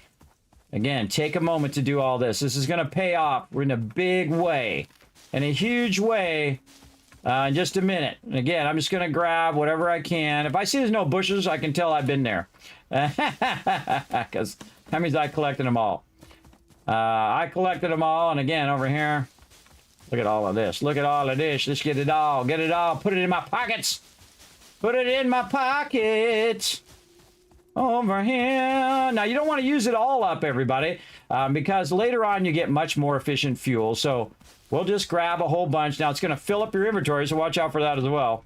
But here we go. And again, we can just control-click. It puts all the grass in there. Control-click, all the things that you want to hold on to you right now. Get those out of your inventory. There's the wood. Now, I'd take this wood, though, and just put it right back here. So this thing never stops. But again, you can see that it's run out. It's done 100 of those while we were gone. Again, multitasking. Then I'm just going to go in here, grab another stack of iron ore, put this iron ore in here, like this. Let that keep running, and then I'm just going to take this wood, put it right in there, and that's going to run for a really, really long time at the beginning of the game. Okay, so now we got that. We got our limestone. We can take our limestone now, and we can convert it into concrete. So there we go. Now I just need a little bit of concrete so I can get that pole going. And again, now if this blows your mind, here we go, everybody. If you didn't know this, here we go. Again, it took me so long to learn this. I'm going to click right there, and then watch this as I go ahead and change that. Boom. And there you go. If you only learn one thing, everybody, if you learn one thing in my stream, that is the one, because it is going to help you so much, everybody. Every time you put too many things on a pole that you can split a line, and you can keep splitting it and splitting it and splitting it, it is incredibly, incredibly powerful. Now, another thing that's powerful is for us to take this out here, and then we're going to run this out here, and we don't need it over there anymore. We can just put our bench out here where we're working, right? We're going to do some working out here. So we're going to pick that bench up, put it over here, and then whenever we need some iron rods, we can just make it over here. We don't have to run back to the hub every time. I suggest to put one of these crafting benches, once you get enough resources, at every single node that you're working at, because you're always going to be kind of running back and forth between your nodes. So there we go. Now, I needed a little bit so I can run the wire, and so I'm going to run the wire over here, and you can guess what we're going to do over on that side. That's right, make us even more stuff right over here and get some of our copper ore. And we're going to take our copper ore over here. I'm going to tell it what we want, copper ignites. We're going to put our copper ore in. And it's off and running. Now I've automated two things. Let's automate something else. You ready? We're going to automate something else. First, we're going to get these bushes. Come here, bushes. Come to daddy. Move these bushes out. Fred, get over here and help me collect these bushes. Let's go. And again, get it. Giddy, giddy, giddy, giddy, giddy. Hold down that E. Hold it down. All right, there we go. Now, right over here to the side, I'm going to go ahead and make one of these constructors. Now, constructors are a little bit more advanced because you have to make reinforced iron plates. And to make those reinforced iron plates, I'm going to need some screws and some iron plates. But you can see I can make 64 plates now because I'm not making the ignites anymore. It's doing that for me. So I'm going to go ahead and make some more plates here. And there we go. So now I have enough, and now I want to make a bunch of screws. Well, I've already made a bunch of rods, so I can take those rods and convert them into screws. So rods is actually a third-tier thing. So if you have your raw ore, you convert it into iron ignite. Really, it's a four-tier. Iron ignite, then rod, then screws. All right? So these have like a progression or a production chain that you do. And you can see I can make 3, but I'm going to make 2. Is this 1.0? No, this is not 1.0. We are getting warmed up for 1.0. I was not chosen. They did not choose me as the Pokemon Ball Master. This is a warm-up for it. I'm showing you some of my secrets to get you a great start. I played for over 2,000 hours, which I consider barely anything in this game.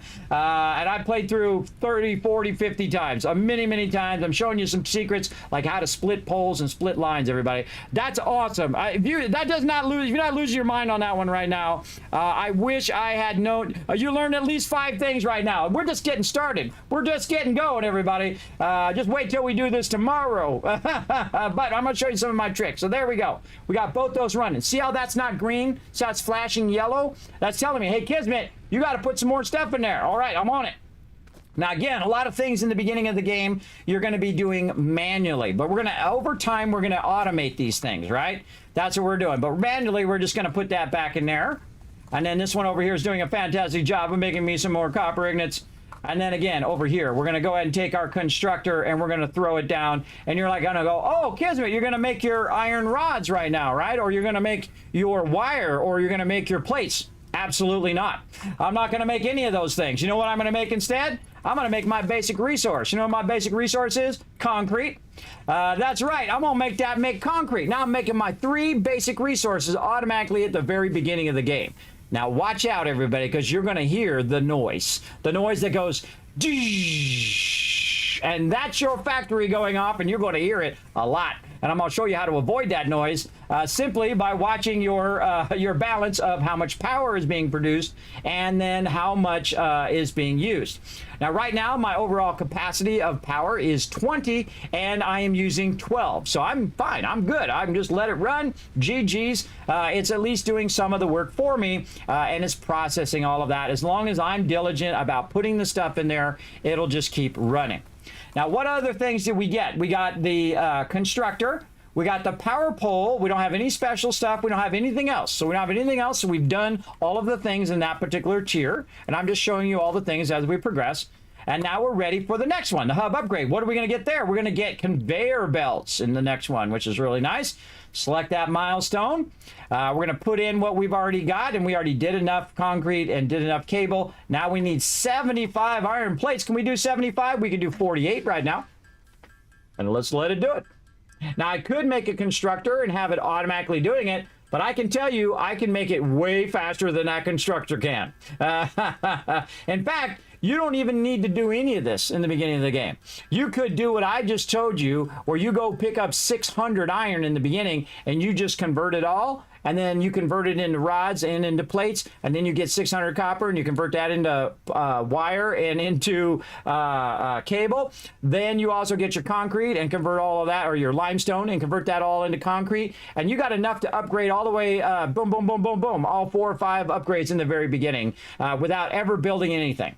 You can do it that way as well. There's many ways of doing it. That way is actually more efficient than what I'm doing. I'm just doing this to give you some illustration, give you some tips to get you started in the game.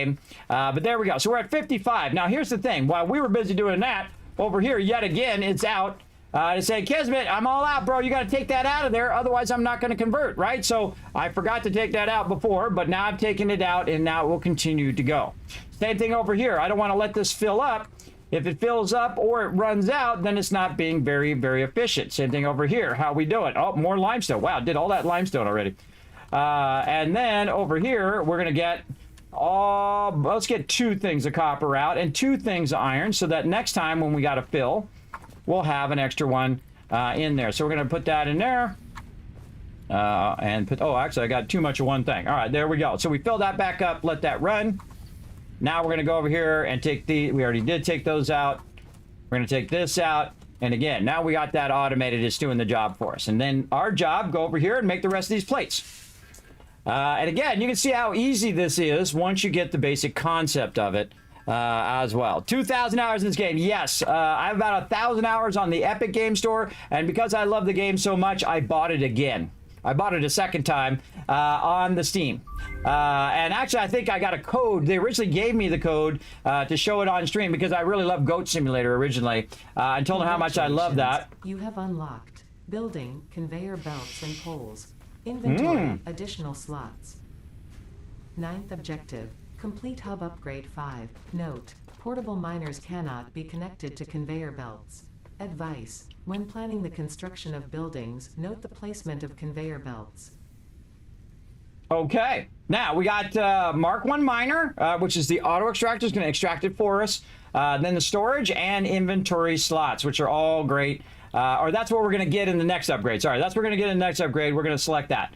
What we got this time was we got the conveyor belts and some inventory slots. So now we can run some conveyor belts. But there's really nothing to run conveyor belts to unless you're adding constructors. So the only thing we can really add to this process would be constructors, because you don't need a smelter for concrete. I've accidentally put it in concrete into smelters before. I think everybody has at some point. But I don't need to do that. But look at this. See, these are all stopped. Now remember, those are stopped on every single node. So I have 600 of each resource right now on every node. So again, we're going to need some reinforced iron plates. So we're going to go in, make some more plates here, because I can tell you I'm all out of those. Yep, there we go. See, now we're at 2. And we're going to make 4 of these. Oh, we need some more screws, I bet. Yes, we do. I can tell already. Yes. Right there. If it goes too long, that means you don't have enough screws. Yes, there we go. And then iron plates. I don't even need to look. I just know after a while that if you do a whole bunch of iron plates and it's not going up, then you want to do some screws as well. Okay, there we go. So now we're going to make 2 more constructors, and we've left some room out here where we can just take our constructor and put it down right here. Now here's a great tip, everybody. I'm going to line this up, and again, see how the little white lines are in parallel of each other now? If you hold down control, it's going to lock that in. It's going to lock that in, and they even got a better indicator now that shows you the ins and outputs with a little dashed line that's going to be in 1.0. This is how you know we're not in 1.0 yet, everybody. They have this really awesome dashed lines in there now. Some people, what they do is they turn their constructor to like a white color because it makes it easier to see the inputs and outputs. I've never had that much of a problem seeing the inputs and outputs. My main problem is alignment, but they added this awesome feature of holding down control and it will line them up. Now, here's the thing, everybody. If you want to save your resources, you want this to be as close as possible, right? Right there, as close as you can, so that this transitions from here to here using only 2 things, because that's more efficient, right? It's more efficient to do that. Then we're going to go ahead and run our wire over here. Oh, I can't connect it. Cannot connect any more lines. What am I going to do, everybody? How about use our new technique that we learned, right? Aim our power pole right here, split that power pole, and boom, baby! I love it. I love that, everybody. Again, you learn one thing, everybody, that's going to help you throughout your whole entire playthrough. That's the one. And you can go back and watch my other playthroughs, everybody, before I discovered that. And I'm in there manually taking out the wires and putting the wires back in and manually doing that just forever, everybody, forever. All right, now, we want to tell this what to do. We're going to say, make me a bunch of iron plates so I don't have to do it no more.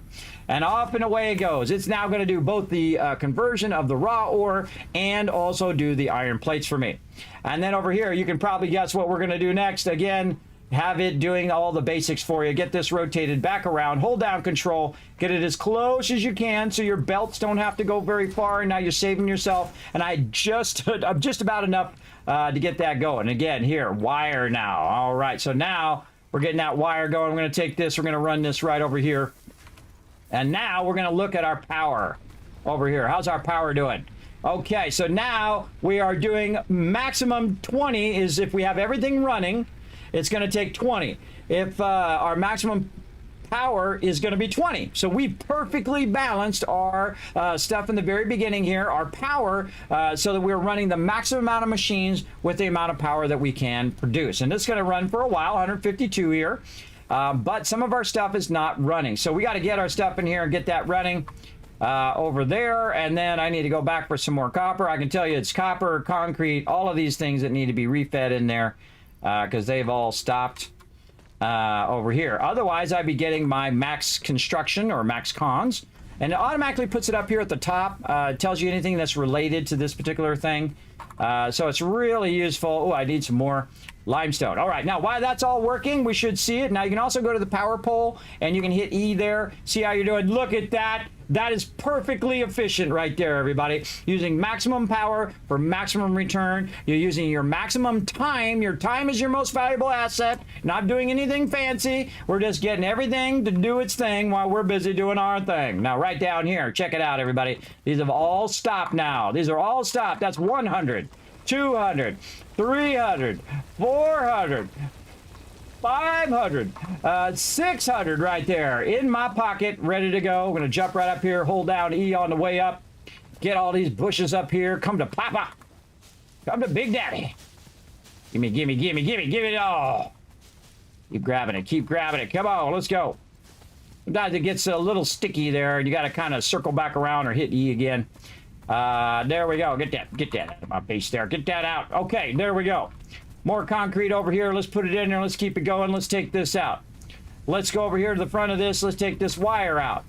Let's go over here. Let's go and take them plates out. Now, I don't have to make that wire. I don't make that plates. I don't make that concrete. It's making it all for me right now.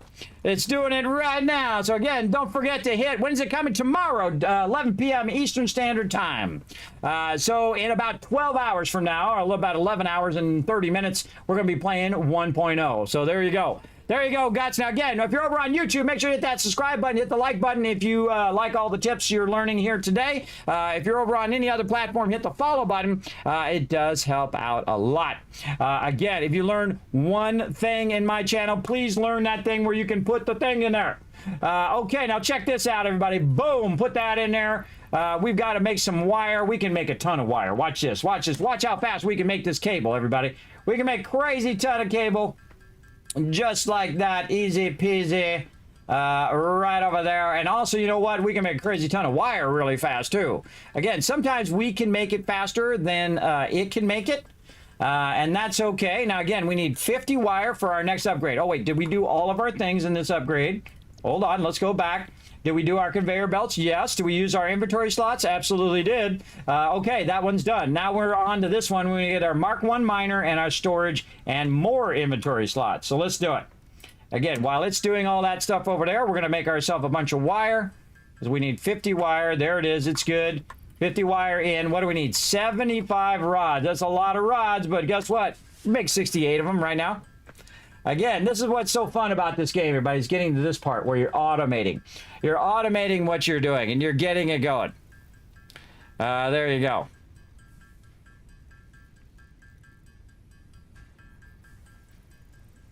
All right, there we go. We got 70 at least. Let's go ahead and do 70. And then we'll run over here. And we'll get some more plates like this. And while we're here, let's go ahead and feed some more of this in here. Max that out. And then over here, we'll grab this. I wish there was like a key, like an R key. That's one thing that 7 Days to Die has that this game doesn't have, is like a key where you can just pull the stuff out of there. If I hit R, it should pull that concrete out of there right away. And just so I can empty out the thing, so I don't have to keep clicking on it every single time, or just hit R as a quick key. That would be awesome. That would be my biggest suggestion in the game. Again, keep that production going. Keep that rocking, doing all the work for you. Then back over here. Oh, I picked up the plates. I still have to convert the ones for rods. I don't have rods going yet. We'll get that going here in a bit. But there we go. We'll just convert a little bit ourselves. Make those last 5. Put that in there, and boom! Upgrade 5 complete. Now, we also have more power back here now. You have unlocked Building Miner Mark 1. Building Storage Container. Hub feature, additional biomass burner. 10th All objective, right. Complete hub upgrade 6. Note, there are no notes. All right, now one of the most powerful things I think in the game is the storage container. Now what we're going to do is we're going to make 3 storage containers right now while we're thinking about it. And again, we're just going to make our rods manually. We're going to need 30 rods, so we're going to let this run for a little bit. See, now it's making me a bunch of plates, so I don't have to make the plates. I don't have to make the wire, and I don't have to make the concrete. So my job is just to make the rods, and again, if it takes a minute, that's okay. Again, I just clicked it. I rolled over it, hit the space bar, hands-free in it right now, until it says I can make 30 rods. There we go. And then the rods go very quickly once you get it going. You like that? No notes? I know, she's funny sometimes. And there we go. All right, now we need our storage container. Now, the reason why I want my storage container is because this is going to eliminate a lot of this. Again, orange is input, green is output, and we want to put this as close as we can. Again, so we're using the minimum distance belt. Now, not always, but for right now, we do. Now, watch as I automate this process, everybody. I'm going to, what's known as manually automate the process. I'm going to put that iron in there. I'm going to go over here, and I'm going to look for any iron in here. I'm going to take it all out. Then I'm going to go here, and again, now you know why I've been doing this whole time.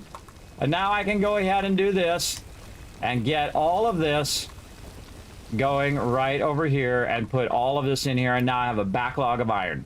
I have a backlog of iron ore, and it's going to automatically feed it in here, and it's going to let this run right out of there and let it run. Now, here's the cool thing, everybody. If you look at the speed of this belt right here, the speed of this belt is 60 per minute. The speed of my extractor is 30 per minute, right? But the speed of this conversion is only 30. So extractor 30, the belt is 60, and this right here is 30.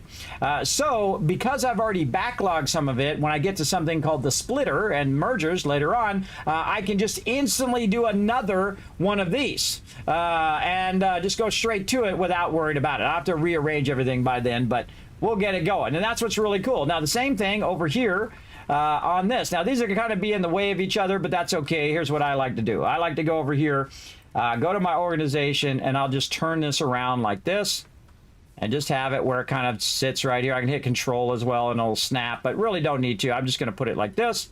And I'm going to say out of here, into there. And then the same thing here. We're going to go to our copper. And we're going to get any... Oh, we need to go get some more copper. All right, no worries. No worries. We got this.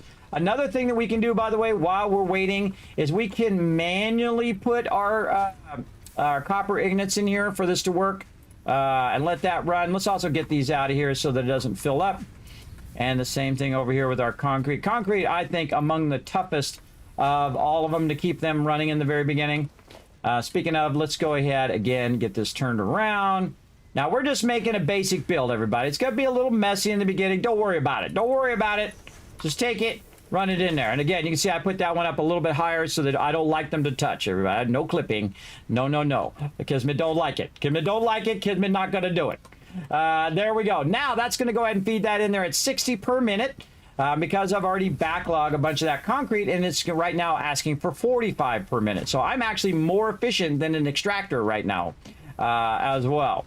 Okay, now we have to go back to where our copper was, so I'm just going to search for it. I can also mark it on the map later and all of that, but these are very close. We lucked out. We just happened to be real close to the copper and well, somewhat close to the copper and real close to the limestone. So I'm going to go ahead and do a run here, and again, if I see any bushes on the way, I'll grab those. Fred's watching my back up there, and then again, manually going and extracting all of this stuff for now. And you're like, well, Kismet, you got the extractor. You could be extracting it. This is true, but I could be multitasking at the same time, and that's what I'm going to do. I'm going to multitask. I'm going to have that running while I am setting up my auto extractors. But for right now, the smart thing for me to do is take all of this stuff that's been backlogged and then let it continue to extract even more. And this gives me a huge jump start, everybody. This is one of the best jump starts you can get in the game, I think, is to do these miner extractors and do a bunch of them. Do a bunch of them. Watch this. Boom. All of that in there. Don't put it in the wrong box, by the way. Copper in this one. Right over there. And guess what? While we were doing all of that, over here, it's been running out all of this. Now, all of that production line is good. As long as I have power, it's all good. Let's go and put some more wood in there. That's going to run for a while. It's going to make me all of those things. Now, another thing we want to do is we want to make 3 more storages. And you're like, okay, what do you need 3 more storages for? Well, you'll see here in just a second when we get that going. Now, some more rods that I have to do manually over here. So I'm just going to grab some. Oop, I forgot some there in the back. Let's get this one. I can see this one's not moving, which means that it has a full inventory. Again, let's get all of these out. Like so.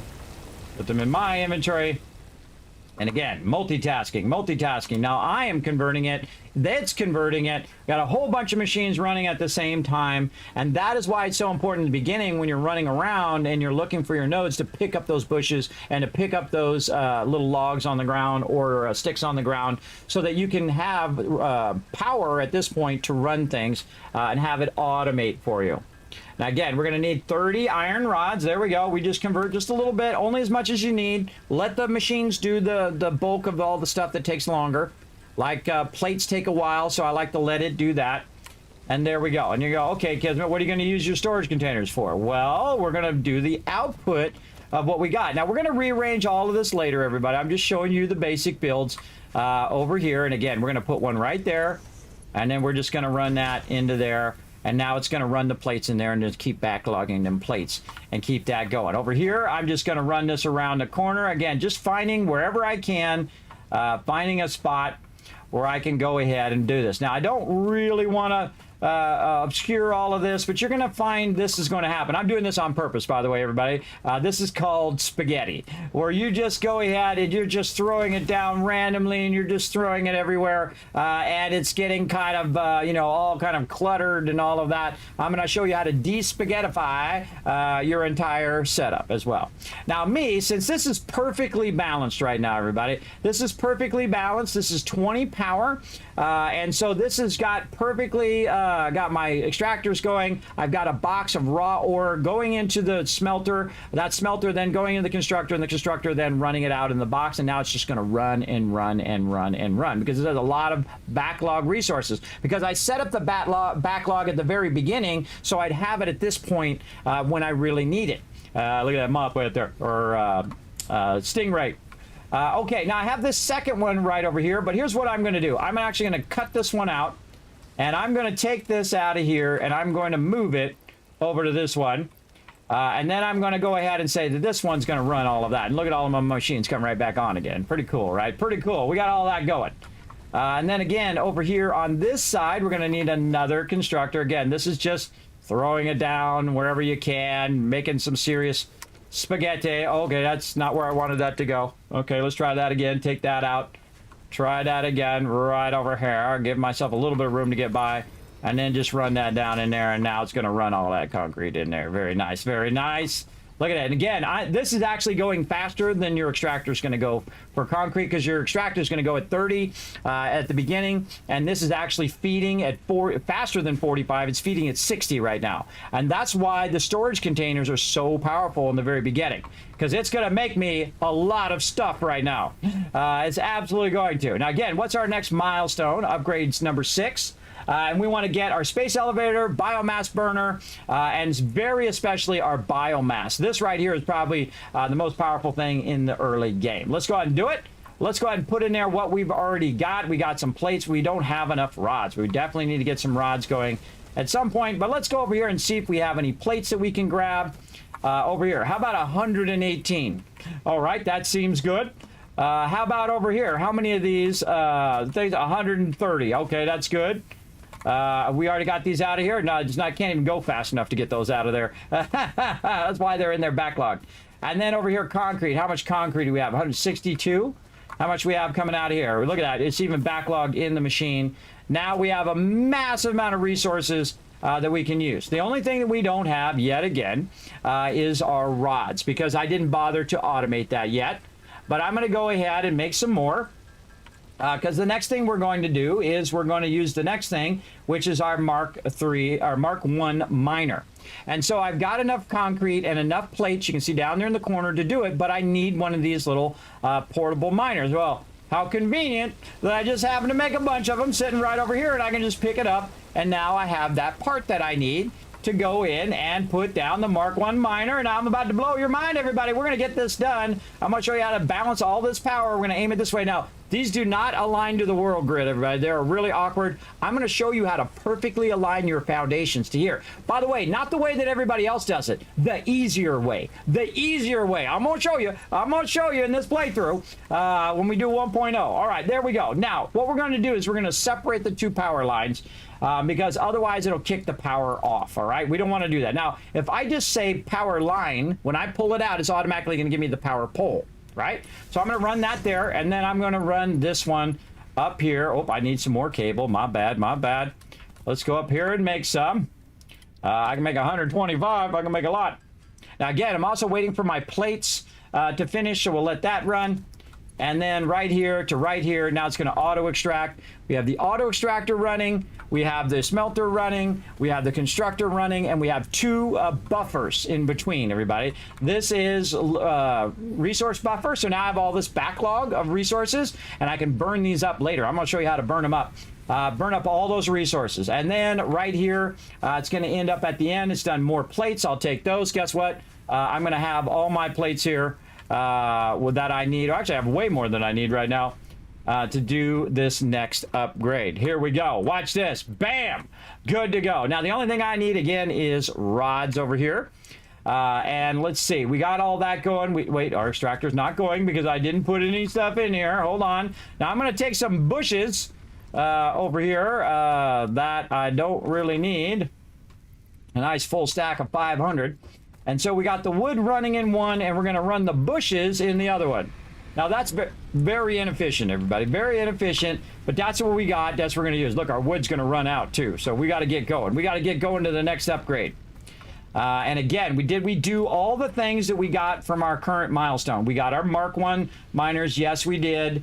We have our power poles. We have our conveyor belts. And we did all of that. But we only did one extractor, everybody. And we want to do other miner extractors. I call them extractors. They're called miners.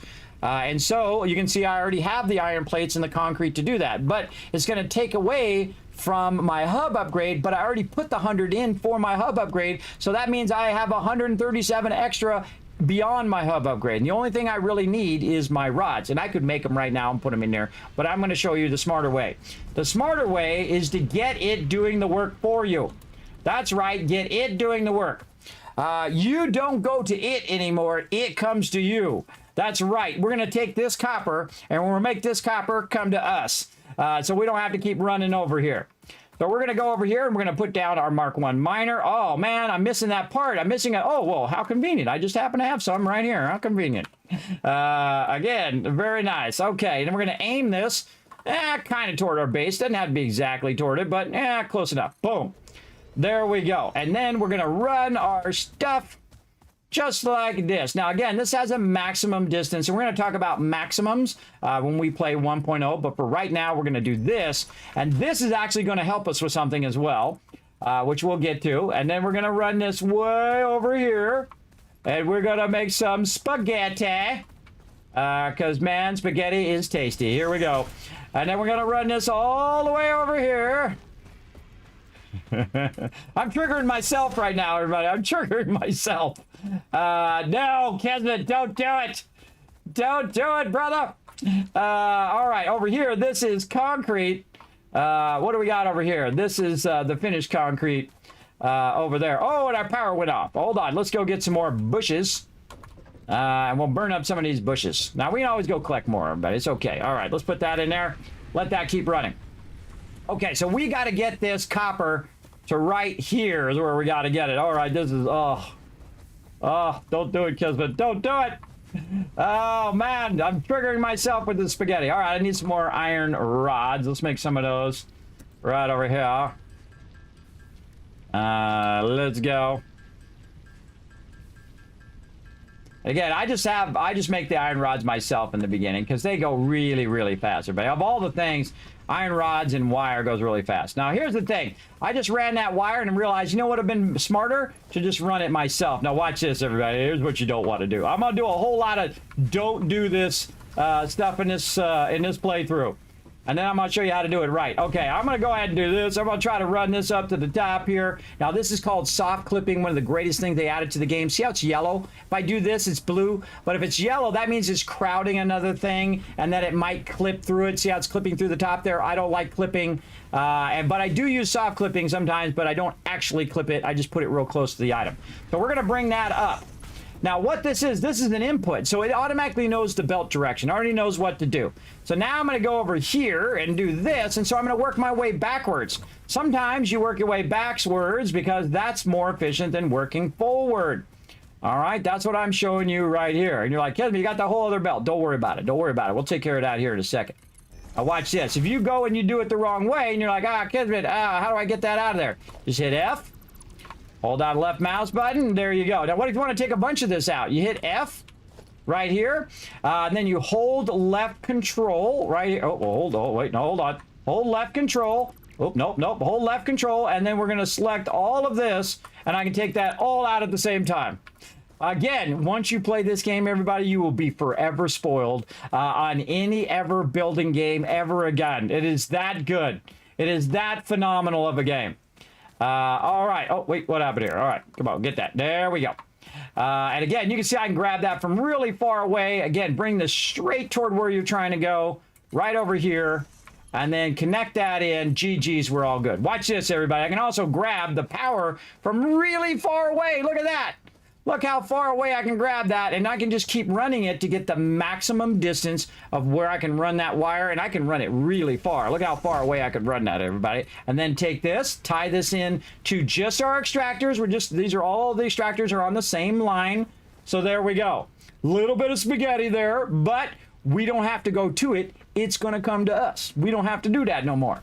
Same thing with our concrete down here. And again, we got to get a portable miner to do our concrete, but how convenient that we just happen to have some sitting right over here. And that's why I put these on the node, so I'll have them when I need them and I don't have to make any. And boom, there we go. And again, more spaghetti. Nom nom spaghetti. This triggers every builder, including myself. I trigger myself every time I do this. All right, here we go. We're going to run this right up the hill. And then we're going to run this around here. And we're going to put that, I believe this is the right one. Yes, it is. Okay, that is right there. And we're going to run out of plates, I can tell you already. Oops, almost wrong thing there. We're going to run out of plates. Let's put this right up there. And then we're going to need some more plates. Well, luckily, while we were busy doing all of this running around, we're making some more plates over here. And we have 121 plates. That's a good amount of plates there. And now, way over here, we've got to check this. This is our input.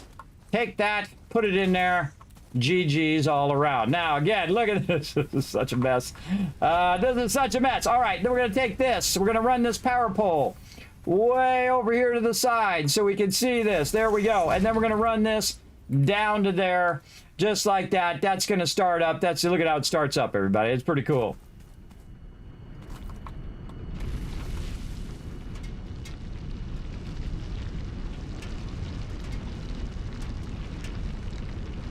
Showing you how to kick butt in this game, everybody. We're kicking butt. Watch it start to come out there. Now it's automated. Now here's another fantastic trick, everybody. Whenever you make these belts so you can get up on top of them. See, I can't get on top of that? Try to make it where you get up on top of there. Now there's also another trick. You can go up this way, and then you can just go ahead and jump down from up there. And then this is going to take you right back up to your base. Now, if I need to go get my copper from over that way, guess what? I can get up on here. Now, I'm going to go against the thing, but you can actually use this as kind of a walkway. And if you run on the edge, you're not going against the grain. So run on the very edge. Now, sometimes you might fall off. That's okay. But when you're going back now, it's actually going to make you run faster. This is what we used to do before we had hypertubes. We used to make conveyor belts. We used to make conveyor belt launchers, by the way. They have hypertube launchers now as well, which is really fun. But we would make belts that were so fast they would just launch you, and then you would use your jetpack so you didn't splatter on the other side. Very, very fun. Now, we've automated everything we need to automate. We're good. We're good. Now we just need some rods to move on to the next thing. Let's go. Let's do it, chat. Let's do it. Satisfactory is the first building game. Everything else is disappointing. Buffalo, I agree. Less than 12 hours. Yes. So hyped. Me too. I'm ready to go. I'm giving you guys some great tips to get you started. Tomorrow, you're going to be off for having a good night. I got to head to sleep. No problem there, Charles. Thanks for coming in and hanging out. When 1.0 drops means experimental goes away. Right. Yes. Experimental's going away. That's right. Your OCD is on fire? Mine too. I'm right there with you. Me too. I have the same problem. All right. Oh, we didn't make enough. Hold on. We gotta keep going. I'm going to show you how to fix this problem in the next stage, by the way, of having it automatically do the rods for us. But again, we can just queue up that, go get a drink, go get a sandwich, and come back. You're going to be styling. I'm showing you how to get a lot of raw resources in the beginning here, because otherwise it costs you a lot of time. You're running back to get another 100 because you only put 1 on there instead of 3 or 6. I'm doing 6 this time. Last time I did 3, and I still found myself running back and forth. But you can see I've gone to the copper node twice so far. And I've gone to the limestone twice, and then the third time was to do the extractor. And now I don't have to go to it again, ever. I can just leave it over there until I need to upgrade it, and then I run over there, upgrade it, and then I leave. And I'm good. Now I never have to run over there again. Unless I want to. All right, iron rods. Okay, now we're going to finish up our rods here. And we're going to do Hub Upgrade 6. Now, we got about another 12 minutes, so I'm going to try to show you a whole bunch of stuff in 12 minutes. We're going to try to get this going on. Again, I got to go rest And then I'm going to wake up. We're going to do 8 a.m., a special stream, everybody. I'm going to show you even more tips on top of this when we play later today as well. We're going to show you all the best stuff to get in and crush this game as I always do. Boom. All right. Upgrade number 6. Easy. Easy mode. Now, by the way, if you missed any of this, I'm going to do this again tomorrow. But in the new one, and we're going to check out all the new stuff as we go along. Here it comes. Congratulations. It's You have invisible. unlocked Building space elevator. Building biomass. I hope they fix burner. that. Heart, Watch as it magically biomass. appears, everybody. Motivational It's message. magic. It said it was stealth. It was in You stealth succeeded mode. in every provided task. On behalf of Fixit Incorporated, I thank you for your current and future service. Additional knowledge. The hub terminal has been converted to give access to milestones there to ensure you progress along Fixit-approved protocols. Yes, I know that one there, Silverwing. Yeah, it is. It's like the Note, golden, future developments should or be really aimed it's at not a constructing golden, a it's space called elevator raw, and as such, initiating project hold on, assembly. I'll wait for her to finish. Good luck. Talking about the space elevator. It's actually the texture, it gets messed up. That's why it's solid like that. That's called, originally it's called gray boxing when you just use boxes. But this is like the finished model, but it doesn't have any textures on it. And I know that very trick where you can take it out and do it. I'm not going to bother. I'm not going to bother. By the way, it will automatically fix itself. You don't have to take it out and put it back in. It will fix itself. As we go and we send the thing, it'll actually fix the texture on it over time. So this is another trick on top of your trick as well. Okay, now we're in the base building, everybody. Now here's the main thing I'm going to tell you at this stage, everybody. Don't do any of this. None of it. Except for one thing. And that one thing is your obstacle clearing. Just skip all those other ones straight to obstacle clearing because it's one of the best things you're going to need in the early game. Now, another thing you want to do is stop your power right now. Stop all power. Get all that out of there and stop all production. Now, why do you want to stop that production? That's because we just got some stuff that we're going to need. So we're going to take out all of our leaves and we're going to go in here and we got something new down here at the bottom. Biomass leaves and biomass wood.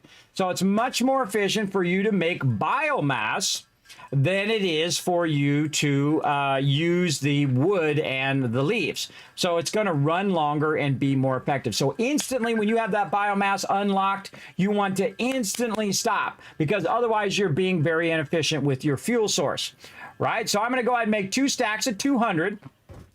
And then this is going to run for a really long time. Longer than we're going to be playing tonight. There we go. So it's off and running. Now remember, that's 6.67 per minute. You can see how long it is per minute. Hey, sorry, what's 200 divided by 7? That's going to run for 28 minutes. 28 minutes. So you got 30 minutes to do something else, everybody, basically. Or 28 minutes. To do something else. Okay, so again, what do we unlock in this particular tier? Let's go back and look.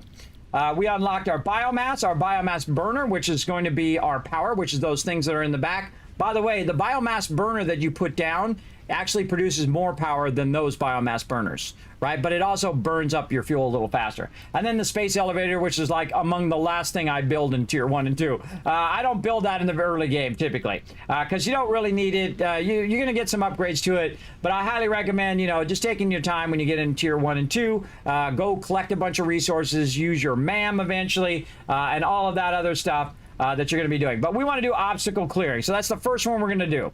Right, so here's what we're going to do. We're going to go ahead and say, hey, we want to make a ton of screws here. How can we do that? Well, just so happens that out here, when we look at this power that it's using, right now it's using MaxCon's 15, and we have a capacity of 20. So what do we want this to convert, right? What do we want it to convert? Well, I just left a little spot here, so maybe I can just throw a constructor right in there. So we're going to go ahead and add a constructor. Right over here, and we're gonna go in here and make our stuff that we need. A little iron over here like this so we can make some more rods, so we can make some more screws. All right, there we go. Actually, I can already make some screws. I need some more plates too. All right, I just need 2 reinforced plates. That's what I need. By the way, I'll show you the power of 8. which has to do with reinforced plates. It's the ultimate, everybody. It's the ultimate. It's the way you master this game. I will show you Kismet's rule of 8.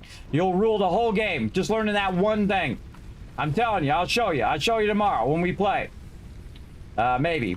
We get to that stage. Okay, there we go. We're going to put this just right here. It's going to be awkward. We're going to tie it into this power. Remember, using that power pole. Right there, baby. Oh, that one thing. That one thing. You could take the power pole and split that so you don't have to take it out and put it back in and do all of that. I can tell you I've spent a lot of time doing it. Don't do it. Now, we're going to make some iron rods over here. We're going to make them manually by me just taking these ignits here and putting them in there and let it do the job for me. There we go. Now, it's going to do a little bit of the work for me over there, but it's not going to do all the work. And now we're going to multitask. I'm going to try to outrun it. I'm going to try to make more of these iron ignits by the time it's done doing those rods. So now, again, I'm multitasking again, right? I'm doing all this other stuff, plus I'm also now doing my rods. And now I've also maxed both things. So both things are at max capacity using max power of the maximum amount of things I want to do. And you're like, well, Kismet, why didn't you make a smelter? I could have made a smelter instead and then used the smelter and then smelted the iron ignits and then made the iron rods from that. I could have done that too, but I would rather do this instead. Because this is going to directly make the rods for me. It's going to make them pretty quickly as well, but not as quickly as I can do it. So we'll put some more in there, again, keeping that going. And then we'll do some over here to get our thing going. And by the way, we got all this to-do stuff done. Hold on, we got to go over here. We got to go over here to our to-do. Just add something to it. Let's clear that list. Let's get our to-dos done. I think we're good with our to-dos. I go so fast, everybody, I don't really write it down. I just did that for you guys so you get a general gist of it. I typically don't do it all that often. But I'll try to do it in the next playthrough. Okay, again, we need a bunch of rods here to get this going. Okay, now we need a bunch of screws. So let's go ahead and make a lot of screws. Now, I could have also had it make screws for me as well. But I find that I can make the stuff way faster than it can. And I can actually make iron rods faster than it can as well. But right now, what I need is a bunch of iron rods so I can make a bunch of screws. Now, this is really skipping ahead, and so it's going to take a bit longer than it would to do some of the lower level upgrades than this. But this is your thing you should be working on. Absolutely. I should be working on all of this right now. I'm going to go ahead and make a bunch of cable as well, since I have a tremendous amount of wire being made right now. And right about now, if you have all of this stuff running, you should have a combination of resources where you can do this fairly easily. Fairly easy to get it done. Over here. Okay, so there we go. We got that. Let's put these in here. Boom, boom, and here. So now we're not quite there. Need probably about 300 more. Now, I'm also going to blow your mind right here. I'm going to go ahead and take this one and convert this one to iron rods too. That's right. Because it has the same input as the other one, I can just convert that into iron rods and have both of them doing iron rods because I have enough iron plates now that's going to hold me over for a minute. I'm good. So now we're doubling up on our iron rod production. And actually, we're going to triple up on it. Triple on it because I'm going to do it as well. Let's go. And again, this is what I call repurposing or refocusing your factory to do the thing that is the most important thing for right now. Like right now, making a bunch of these iron ignits is important, so I can then go over and keep this one running. Since I have that extra bit of power, I can just have that keep running and just manually pick out those rods over there. And again, since it's not making any screws, I'm the one that should be doing the screws now while it's doing the rods. And again, you want to be able to change focus, again, maximize the use of your production. When you have plenty of plates, you don't need to make more plates. What I need is a lot of screws. And so again, I'll manually make the screws just to get ahead of the production, because eventually I'm going to run out of power. And my goal is to get ahead of the power before that biomass runs out. Now, I actually have a lot more I could convert as well, including eventually I can convert the biomass itself, which I'll get to. There's another 160 there. All right, 328. looking good. All right, let's see how our screws are doing over here. We got another 13 there. And then way at the end here now, we've got 22. All right, let's let that keep running. How's our power looking? Whoa, plenty of time. What a time. Keep that rocking and rolling. Keep that doing your thing. More screws.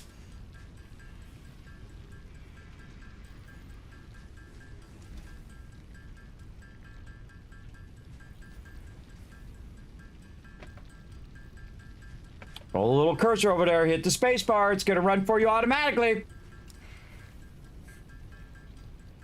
So hyped for tomorrow. Me too, Prophet. I'm very, very excited. You're going to get some sleep? All right, Omni, sounds good. Now, again, remember, everybody, I'm going to be back in about 8 hours from now, 8 a.m. Eastern Standard Time. It's going to be a special start to the stream. 468, we're about 32 away. Again, we have it doing all the work now. We don't have to do the work. We don't have to do it. We already switched our we got 2 constructors on rods at this point, just to get us past this particular milestone. And then once we got that in, all we need is about 30 of those suckers, 32 of them suckers. And I'm just going to make just exactly the amount I need or close to it. And then boom, done. So I just skipped a bunch of them.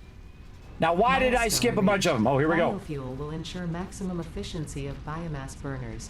To aid in biofuel production, you are now capable of removing foliage. It's going that stealth. consists primarily of wood. Additionally, I think it's kind of cool. It looks like it goes stealth and then goes up there so it doesn't get shot down. Now, of course, I'm your official instructor, everybody, from Fix It Corporate. I've been sent because we forgot to send you the manual. Wasn't my fault. That was someone else's department. It was supposed to give you the manual as a pioneer here in Satisfactory. At least that's my RP for it.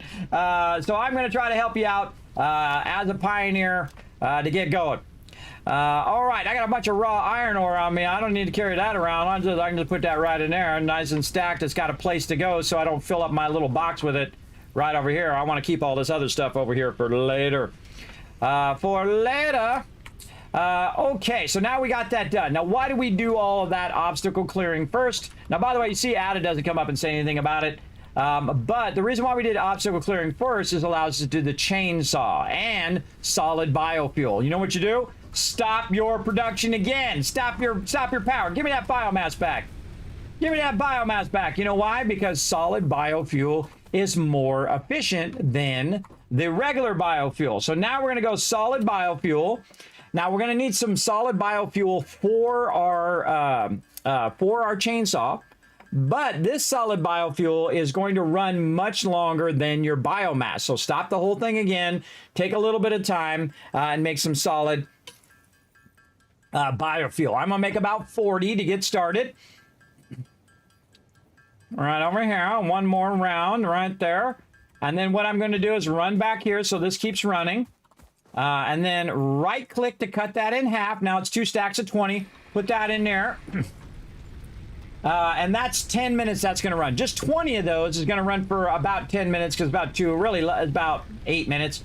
You take 20 divided by 3 roughly, and that'll give you how long that's going to run because it's running 2.67 per minute. And then the same thing here. And let that run for about 20 minutes. Now, the other thing I'm going to do is just sit over here. And again, this is another great time to just AFK and let that run, build up that biomass so you can put a big old fat stack of solid biofuel in your stuff. And instead of it running for 30 minutes, it's going to run for like an hour or 2 hours or later on 3-4 hours or infinitely. Oh, here he comes. He's coming back. Is coming back in stealth mode. Now, they'll probably fix that in the launch version, everybody. We'll see. We'll see what happens. No 7 days to die today. Yes, yes, no 7 days to die because I got to be up super early as well. Exchange concluded. Fix-It freighter re-entry complete. All right, let's just let this convert. Now, you can't automate this, everybody. You can go in and you can automate all of your solid biofuel. You just can't automate the input. You're the input. You go collect it, bring it in there, and then I'm going to show you how to automate all that biofuel as well. And that would be the next thing that I would do. I would then start building what I call the power center, where I would start to move the power away from the hub. Then I'd stop using the hub power at all and just use separate biofuel, which you'll see me do. You'll see me in about, I don't know, let's see, it's in about 11 hours from now. Yeah, 11 hours from now. Roughly. How long have we been going? We've been going 2 hours. So it'd be 11 hours plus 2 more hours because we'll be playing the game for a couple hours before we get to the stage. So there we go. Solid biofuel right over there. So let's go ahead and put a big old fat stack in here again. Go here, right click this to cut it in half. Now you can also right click and hold, and you can very specifically stack however you want. That's a very tricky one to find in the game, I find. To find that you right click and hold. That's a tricky one. But now that's 67. Hey Suri, what's 67 divided by 2.67? That's about 25 minutes there. Now that can stack really high, everybody, really high. So that's another 30 minutes of that running. Now I need some more. So I'm going to go ahead and convert some of the more of these leaves. Now I don't need that much. But you can see very quickly, you can see that solid biofuel goes up very fast from converting those leaves. Actually, I should have just converted all of them. Just convert all of them. Because it doesn't take that long to convert the leaves. It takes longer to convert the wood, but not that much longer. It goes pretty fast. All right, there we go. Solid biofuel. We'll just do all of that. And again, this is a perfect time to get up and take a break, come back, and you got a massive amount of solid biofuel. Now, we don't want to wait too long, just enough to have enough fuel to go. 20 fuel is enough. That's enough, everybody. That's good enough. And then what we're going to do is we can hit O, and we can go into equipment and do it this way, or we can go up to the actual thing here and just say chainsaw. And I like to say add to to-do list, so I have an idea of what I'm making over here. Now, right. Now, again, we've got a lot of, kind of next level things to make here. Reinforced iron plates. So we're going to need a lot of screws. And we need to make 5 reinforced iron plates. That would be the first thing I work on. Pew, pew, pew! That would be the first thing I work on, because the reinforced iron plates is going to be the toughest thing for you in this stage, because it is a lot of plates and a lot of screws. But you can see I have a lot of plates and a lot of screws. I'm good. And then I'm going to need a bunch of cable, so I'm going to need some wire. Well, guess what's been happening over here while I've been doing this? One, my iron rods have been running. Let's see. I don't have any more of that. That's good for now. And then over here, we'll grab some more rods. And then over here in this spaghetti that I'm making. Oh my gosh, look at that. That is 760 wires sitting over there. And then over here, we're going to have a good amount of concrete. Oh, 383. Now, why do we have so much so fast? And that's because I pre-fed the limestone into the box. So this is actually going at 60. This input is 45. So it's actually going faster than this is coming in, because this is coming in at 30, right? And so I've basically overridden that slowness that happens from the extractor by backlogging it in there. And that's why I put those little things there, because concrete is like duct tape, everybody. Concrete is like duct tape in 7 Days to Die. It is like one of the things you will use the most of in the entire game. So you want to be keeping that concrete going as quickly and making as much as possible, especially in the early game. All right, more cable. Let's go. Right over here, cable good. And now we picked up our rods. We can make a bunch of screws. We golden, baby. We golden. Once you get this next thing, once you get this part, this whole, then it's beginning. That's it. It's on like Donkey Kong, everybody. For sure, for sure. Yes, 11 hours. 11 hours, Chris. Yes, we got this going on, brother. So excited. Yeah, it's 11 hours. 11 a.m. Eastern Standard Time, or you can check the time in your local time, but basically 11 hours. That's why I do that, by the way, as I tell you in hours instead of in time a lot of times, is because I want you to have it in your local time. And then you can just figure it out in your head instead of me saying, 11 a.m. Eastern Standard Time. Then you're like, okay, well, what is that in my time? It's easier for me just to tell you in how many hours from now. I think it's much better. All right, chainsaw. This is the last thing we're going to do, everybody. Now, what we want to do is have the ability to collect stuff. Now, we can run around and hold down E, right? And that's going to allow us to collect our bushes here, which is great. Now, one of the things they did take away that I don't like in the game is that when you have your chainsaw,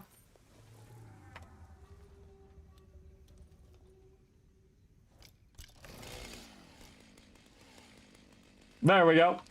When you have your chainsaw, you can't hit E to pick up the bushes. See, it doesn't let me do it beyond that first one. See? There we go. Oh, I guess if I force it. You got to kind of wiggle it, right? You got to kind of wiggle in there. Hold down E, though, and run around and grab it once you get it going. But it's really awkward. And so what you can do instead is you can hold down this, and it will cut down the tree, and it will get everything within that area, including other trees. And this right here, you can pick those up fine. So just hold this down, boom, and it's going to AoE that area. Now let's go over here where we have a bunch of bushes and stuff by the tree. I just get in the center of it all. It doesn't matter if you aim at the bush, by the way. It'll still get the tree. So AoE, boom. You get it all at the same time. So look how much faster it's doing that. Now the wood actually converts a lot faster and better than the bushes. So, and you can see we got a whole bunch of wood on the ground here. And again, see how it doesn't quite do it? It takes a minute for it to kick in. I find what you do is you do this until it says pick up, like that, and then you hold down E, and then you hope that it picks it up. No, it's too awkward. All right, and you can still do it even if it's not a tree. I just feel like it's really, you should be able to hit E right there and pick that up without it being awkward. But just go for all the trees, everybody. Go for all the trees over here. Especially trees with a bunch of stuff around it. Now, they got a new mode for the chainsaw coming in 1.0, where if you're being more of a decorative kind of person, where you just want to take that one tree out, but you want to leave the bushes and everything around it, or whatnot, you can actually single target an item, where you just take out the tree and not the other stuff. Boom, there we go. Now, we're going to go right over here by these rocks, and we're going to hit this one. We're going to watch the rocks. Oh, we didn't get it. We didn't get it. Over here. See, we get that other tree. Yep, we got the other tree there. Oh, look at that. Oh, we got some good stuff there. This makes me want to play this all night long, but we're not going to, everybody. We're not going to. All right, we got some raw quartz. Let's get that. Remember, just hit E. You don't have to hold E. Just hit E. Tap it, let go. Improve communication and exploration technologies. A new research tree can now be accessed in the MAM. This way. Now, this is a great time while you have your factory running, and I would suggest to kind of chill at this point, right? Just slow down a little bit, take a good amount of time, and get a good amount of all of this loot like this. Boom. Oh, I noticed it does not taking out the rocks anymore. It used to take the rocks out, too, when you did this. Again, I just go close to wherever the tree is and get the tree. Not as concerned about the bushes, because the bushes I can come back and pick up easily. Just by holding E. It's actually faster to do it by E than to do it this way. This is mainly for getting the trees. Now I'm slowly working my way over here where we were earlier, and I'm going to show you why, because you can see it there in the distance. We want to go right over here. Now this right here is like a mushroom. It's a fungi. And you can see there's a cave down there. Do you know that I haven't explored all the caves in this game? I have not, on purpose, because I want to come back and do it later. Now that is Marsilia, and you can see it. Marsilia, there it is. Strong molecular bonding features frequently observed in adhesives and medicine, both beneficial for field research. A new research tree can now be accessed in the MAM. It's going to be right here in the forest. Right here in the forest. I'm not to the map yet. It doesn't give me the option for the map. But I'm right by where you normally start. The thing I always use as a visual marker is the arch in the forest. So I'll go over there. Oh, flew over the head. Look, it's the shadow of the stingray. All right, that's good enough. And you can see I only used, by the way, I only used 10 of my 20 biofuel. And look at this, everybody. Look at this. Watch this. Again, pick this up while you're going by. Again, now I only have 5 of them left. That's okay. And again, pick this up so that your limestone is getting a jump start in the beginning of the game. Watch this little trick. Get on the edge. And, oh, I tried. Get up on the edge. Get on the edge. There we go. And then jump up here. There we go. And use this kind of like a ladder or a way of getting there faster. And then you can jump, try to hit the ladder, get on there, then jump, and then try to remember where the heck you put your thing right here, and then put this in here, and now again, this is coming out at 60. This is going in at 45. So again, I'm making that concrete at a much faster rate. I'm actually being overly efficient, even more efficient, but it's still dragging the stuff out of there at 30, and that's okay. It'll backlog a little bit there.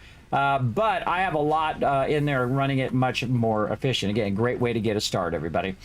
So where I'm at, again, you can see I'm just off to the kind of northwest of the arch over there. So that gives you kind of an idea of where I'm at. I usually use that as a center thing. I start wherever it puts me. And I go to the closest node. And I go think, I don't go, oh, what's the most optimum place to start and all of that. Nah, go on the journey. Challenge yourself to do it from anywhere in there. And I've done it from all 4 start locations, by the way. I played through the game like 40 or 50 times. I played since way back in 2016 when it first came out. I fell in love with it day one. Within the first 5 or 10 minutes of playing it, I'm like, this game is made just for me. If I wanted a game made and said, make a game, this would be the one. And I purposely have not been burning myself out on it. I only have 2,000 hours in it, which I don't consider a lot, especially for me. Everybody, I could definitely go 5 or 10,000 hours in this game. Purposely did not burn myself out. I played every update as they came out. I played it for a bit. I did finish the early access version of the game. Got my golden cup. We did that in the last playthrough. But then I took a break. And so now I'm coming back to it. I'm getting that kind of new playthrough feel, right? Like, not like playing it for the first time, but getting that kind of vibe because you took a break on it and now you realize why you loved it so much in the first place. That kind of thing, right? Instead of burning yourself out on it and playing it for 5 or 10,000 hours in early access. Now, of course, that's your jam. More power to you. And I've seen people do that, and that's okay. That's you. For me, I know I would burn out on it. So I would like to go in 1.0 and just... Now we're going to go in deep, everybody. We're going to be doing spreadsheets. I'm going to be showing you layouts. I'm going to do designs on how you can set up all of your stuff. I'm going to be making blueprints. I'm going to be giving those blueprints to my patrons, by the way, so you guys can build massive modular bases like I do, and eventually mega bases where we massively embellish them. I'm going to show you how to do round curves. I'm going to show you how to do angles and all sorts of stuff. I'm going to show you how to match up your extractors perfectly and then cross the extractors which don't align to the world grid and combine your extractors off world grid and line them up to stuff on the world grid. I'm going to show you all of that stuff and a whole lot more here in the stream. So hit that follow button if you guys want to see some epic stuff. Because again, I've been sent from Fix It Corporate to teach you guys how to do epic factories, give you a little leg up. Because you're in my stream, you're going to learn all the techniques that are going to crush it for all of you.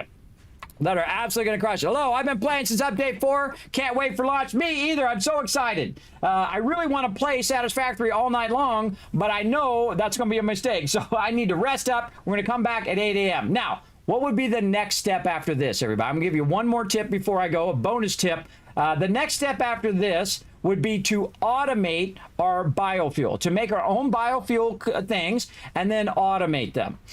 So we would want to go out here. We want to make a constructor, and I'll just do one. I'll just do one real quick. You know, this is how we do one more, and then before you know it, it's like, 5 hours later. But here we go. We're going to do this, and we need some reinforced iron plates, more screws. You can never make too much screws in the early access version of this game. They actually balance screws a little better in the 1.0, they said, but you can never make too many screws. I found, at least in the early game and the mid game. Later, you'd be making tens of thousands. You'd be making a bunch of them. Okay, so we're gonna put a constructor down, and I'm just gonna show you in the constructor that you can make your leaves, and you can make your wood and your solid biofuel. So what you do is you make a constructor and you convert all your leaves in that constructor, and then you take that and you run it into a box. Then you do the same thing with your solid your biomass wood constructor. Now you have two constructors, leaves and wood, and then you run both those into a box, and then in the next stage, we're going to get mergers, and then we can merge those together and put that into a solid biofuel, or we can do separate constructors for those. Then you automate your power, because that's what you want to do. At this stage, you've got your chainsaw because you jumped ahead, said, I don't need no foundations right now. I don't need all that stuff. I'm going to go with my basic build, my spaghetti build to get started, and I'm going to go straight to making massive power because you want Unlimited power. That's what you want in this game. Power is everything. That's what makes everything run in your factory. And how to manage your power, put priority power, to always keep your power on, even if all your other stuff goes off. Power always on. Hypertubes always on. Never lose it. Never have it go offline. That's right, because you're going to hear that noise. You're going to hear it. I'm going to make it go on right now. You ready? You ready? Let's see if we can make it happen. Let's see if we can cause it to fail. Let's see. What are we at on our power right now? Oh, yeah. Here we go. We're going to go ahead. Oh, let's tap into the extractors over here. I think we got one here. What's our current power usage right here? Yes, it's using... how much? Oh, it's only using 15.1. But watch what happens, everybody. If I run this over here, and I run this over here, we're going to listen for that noise. In fact, let me turn it up a little bit. This is the noise I'm going to teach you how to avoid. Right over here. What do I got in here? I can do it. Let's do just some stuff for copper so I can throw it in there. Here we go.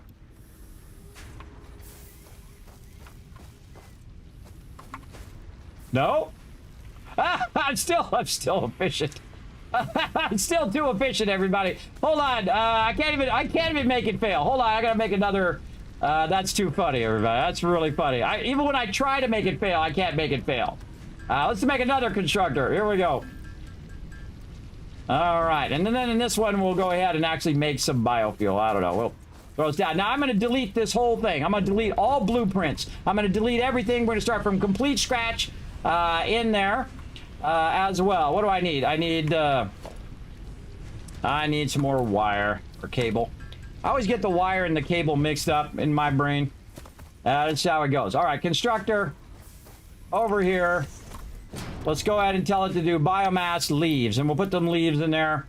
We'll turn it on. We'll run some power to it.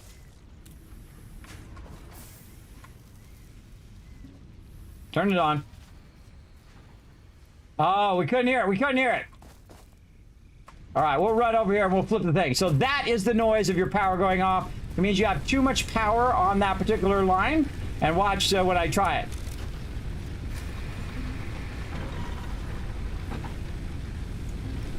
A little louder.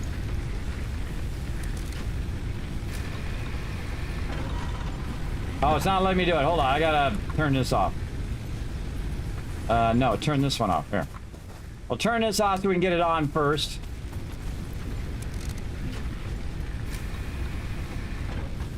Okay. Now, when we turn on something that makes too much power, I can't really hear it.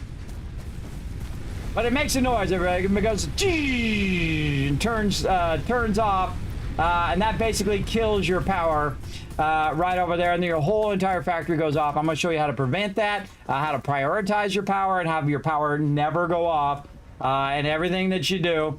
So I'm going to turn this one off over here, and then go back here, and now that we got it balanced. By the way, I don't have to run all the way back there. I can just run to the pole like this and pull the power here. Which is another great tip for you. And look at that. Look, I'm just perfectly balanced. Even when I try to unbalance it, I can't. I had to work at it. I had to work at it to unbalance. But you can see it's converting it into biomass. And then we'll convert it into solid biomass. And that'll keep our biomass things running. Now, there's one thing you want to do after this, and I'm going to show you how to do this tomorrow. We're going to get into what I call perpetual power, where the power just constantly runs if you get it set up perfectly, which is the next stage after biofuel is oil. And that's the stage I really work toward in the beginning to get that perpetual power. And then I use the power of time, because time is the ultimate power and your ultimate and most valuable resource. It absolutely is your most valuable resource in the game. And you can sit here and make big old fancy mega builds and fancy rods and all of that stuff. But that's not very efficient, and Fix-It Corporate doesn't like that. That's what they told me. They say, Kismet, we don't like that in the beginning. You should be getting your stuff going on. And then, of course, me as the trainer, you know, do what you want to do, everybody. What Fix-It Corporate doesn't know about, they don't know about. Now, if you get lasered from space by being inefficient, that's another department, everybody. That's not the training department. That's another department in Fix-It. I'm not in charge of that. It releases 11 a.m. Eastern Standard Time, which is in about 10 hours and 30 minutes for you. 10 hours and 30 minutes for you, wherever you're at. There you go. So that's where I am. Yes. that's where we're at, 98 Skull, and thanks for coming in and hanging out. Appreciate ya. So 10 hours and 30 minutes. Just check your clock right now and say, ooh, I can't wait. So yes, the next thing we're going to do is that, and then oil power. And I'm going to show you how to do it all efficient. I show you some good things. Again, the one thing, everybody, one thing you want to walk away with. What's going on? Is if you need to split your power, you just go right to the power line with your power pole. You click that sucker, you drag out another one, everybody. I would if I had a wire right now. Oh, you know what? I don't need to walk back in there every time. You know what? Crafting bench. Wherever I'm at. Wherever I'm at, right there. And if I got the resources on me, we can do that. We're also going to have a bunch of new things, especially to do with storage, called the dimensional portal or whatever it's called. I forgot what the name of it is. But basically, it's like a bag of holding if you've ever played Dungeons and Dragons, or what we call crafting from bank. Way back in the old Star Wars, the old Republic days, they had this awesome thing called crafting from bank, because Minecraft is one of those things where you got to have it all in your inventory back in the day. And even further back, World of Warcraft had that problem too, where your inventory would always be massively full, your bank would be full, you had to get more things, and then whenever you wanted to craft something, you had to get it out of the bank, and you had to run over and craft it, and run back again, and do the thing over and over and over. Where this is basically going to be like you run a bunch of stuff in there, and then wherever you're building, guess what? It can pull it from that portal or that kind of nexus of where all your loot is and pull it right in your inventory. And if you don't have the resources, it'll pull it from that dimensional portal, and boom, you'll have those resources to build. So basically like crafting from bank, which is going to be awesome. And we are definitely going to get that going as quickly as possible in the game. I'm going to show you all about it and all of that fun stuff as we go. And I'll try to remember what the name of it is by the time we get there. All right, that's probably good enough. That's going to be an incredible... You get this like this, everybody, you're good. You're good. All right, time for the Kismet Love Train. Let's roll.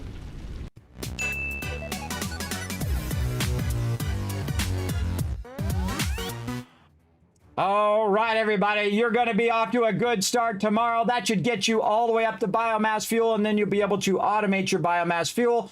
And be off to a really fantastic start in Satisfactory. Now, of course, some things may change because it's going to be 1.0, and we might see some differences in the different tiers and stuff. But again, I'm going to play through again. So if you missed it today, I'm going to play that through again, probably a little faster, though. And that same exact thing so you can get an idea. Now, wherever I land, that's where I'm going to build. I'm going to find the nearest node, and I'm going to go and I'm going to do it that way. I'm not going to go to the most optimum place and do all of that. I don't think that's really fun for your first playthrough to go in and do that. Again, since it's 1.0, I'm going to start in the forest. You're downloading it at the minute. There you go, Evan. There you go. I'm going to uninstall mine and reinstall it in the morning when they drop it. Big time. Or maybe I'll uninstall it after they do the thing. I could be recording a beautiful landscape right now. Hold on. Let me go to my beautiful landscape because I'm still recording in the background. Let me get myself a beautiful shot here. You guys can't see it, but there we go. Beautiful. So thanks to all these awesome people scrolling up here, everybody, and thanks to all the peeps down below on my Patreon supporters down there. I appreciate all of you. Now, again, you want to see my schedule for this week, everybody? Boom, there it is right there. Satisfactory Takeover.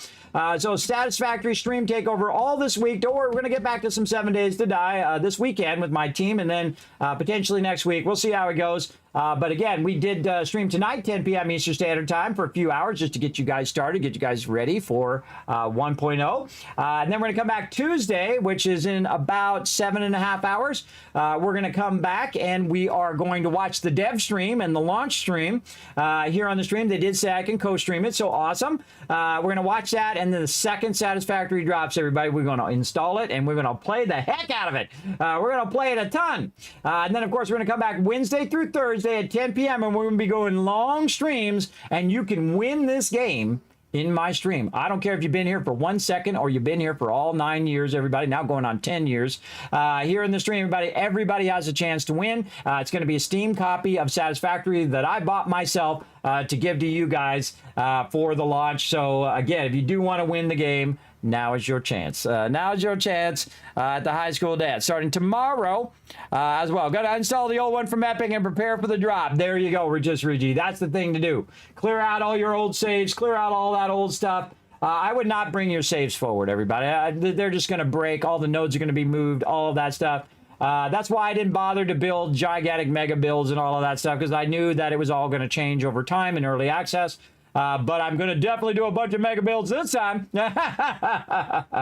in release, just like I'm doing with Thing. And again, I'm going to be doing Illustrator and illustrating how to do your manifolds and how to do your overflows and your load balancers, how to do all of that stuff. I'm going to actually illustrate it for you here on stream and then do it in game, as well as we're going to be doing our spreadsheets on how to do splitters and make all your numbers work out, or just do manifolds, everybody. You'll see what I mean come tomorrow when we get into splitters and merges and all that. I'm going to show you the easy way, everybody. Don't do all this massive numbers stuff, everybody. It just takes up too much of your time. Your time is your most valuable asset. That's more important, everybody. Know how to do it and say, I know how to do it. I'm good at it. I can figure it out. But do I really need to do it? Absolutely not. Again, efficiency is very important, but efficiency of your time even more important, I think. So, all right, everybody. Again, we'll be back later tonight. Or later this morning in about 7.5 hours. So definitely be here. Again, if you haven't hit the follow button or if you haven't hit the subscribe button over on YouTube, do that right now so you got it going. And then also take a minute and do me a favor right here. And if you are watching my stream, wherever you're watching, pop over to youtube.com/KismetBP, hit that subscribe button, hit the like button on this video. And then, of course, leave me a comment of whatever you want. How about good start? Good start would be a good comment right down below. And again, it makes me smile every time, because all those comments come right to my phone. So take a minute right now, follow that link, go over there to YouTube, and leave a comment on this video. Go to twitter.com/KismetBP and go ahead and hit that follow button over there. The more you guys interact, like we have a bunch of retweets right there, the more Kiz Caps I give you right now for future giveaways. There you go. And then, of course, discord.gg and kismet.gg, my Discord and my website. A lot of awesome stuff over there. In fact, a whole bunch of videos and things are going to be rolling out for my patrons and then eventually rolling out for my YouTube peeps. Man, I've been working so hard on a bunch of stuff, everybody. I can't wait for you guys to all enjoy all of that hard work that I've been doing behind the scenes. And you can also check out patreon.com/Kismet, the single greatest way to support the stream. You want to have all my advanced blueprints and all my modular style building and eventually mega style building. You want to do advanced stuff where you can do all sorts of really nice embellishments on your bases and stuff like that. You can find that going to be rolling out eventually over there at patreon.com/Kismet. So feel free to become a patron over there at any level of being a patron. You get all of that, everybody. Again, you support at whatever level you feel comfortable, and all that stuff's going to roll out for all of you. All right. I like to keep it nice and simple over there for everybody. So there you go, everybody. You're off and running. There you go. And again, that I think was a perfect warm-up. What do you guys think in the chat? Let's see some GGs in the chat. If you think that was a really good warm-up, if you learned something, if you laughed, you cried, you smiled today, you had fun in the stream. Let's see that love in the chat. I'm going to give you a minute. There we go. Because again, there's like a 10-second delay. Like a 10-second delay between the time I say it and you guys see it. Yes, there we go. There we go. Lots of love in the chat. All right, nice. Okay, now you were really smart. You stayed all the way to the end of the stream. So here's what I'm going to do. I'm going to go ahead and shower you guys with a bunch of love. So maybe you take all of these Kiz Caps. I'm going to shower a massive amount of them on you right now. You take all those Kiz Caps and you have a good chance of winning future giveaways, because we're going to be doing a bunch of giveaways all week long. Again, hit the follow button. If you're on YouTube, hit the subscribe button, which is basically the follow button over there.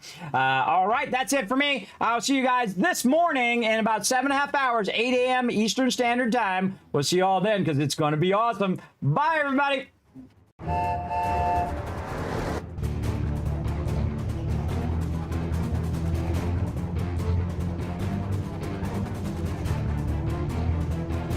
Hi, this is Norbert. Thanks for watching. Hit the subscribe button. We'll see you all next time.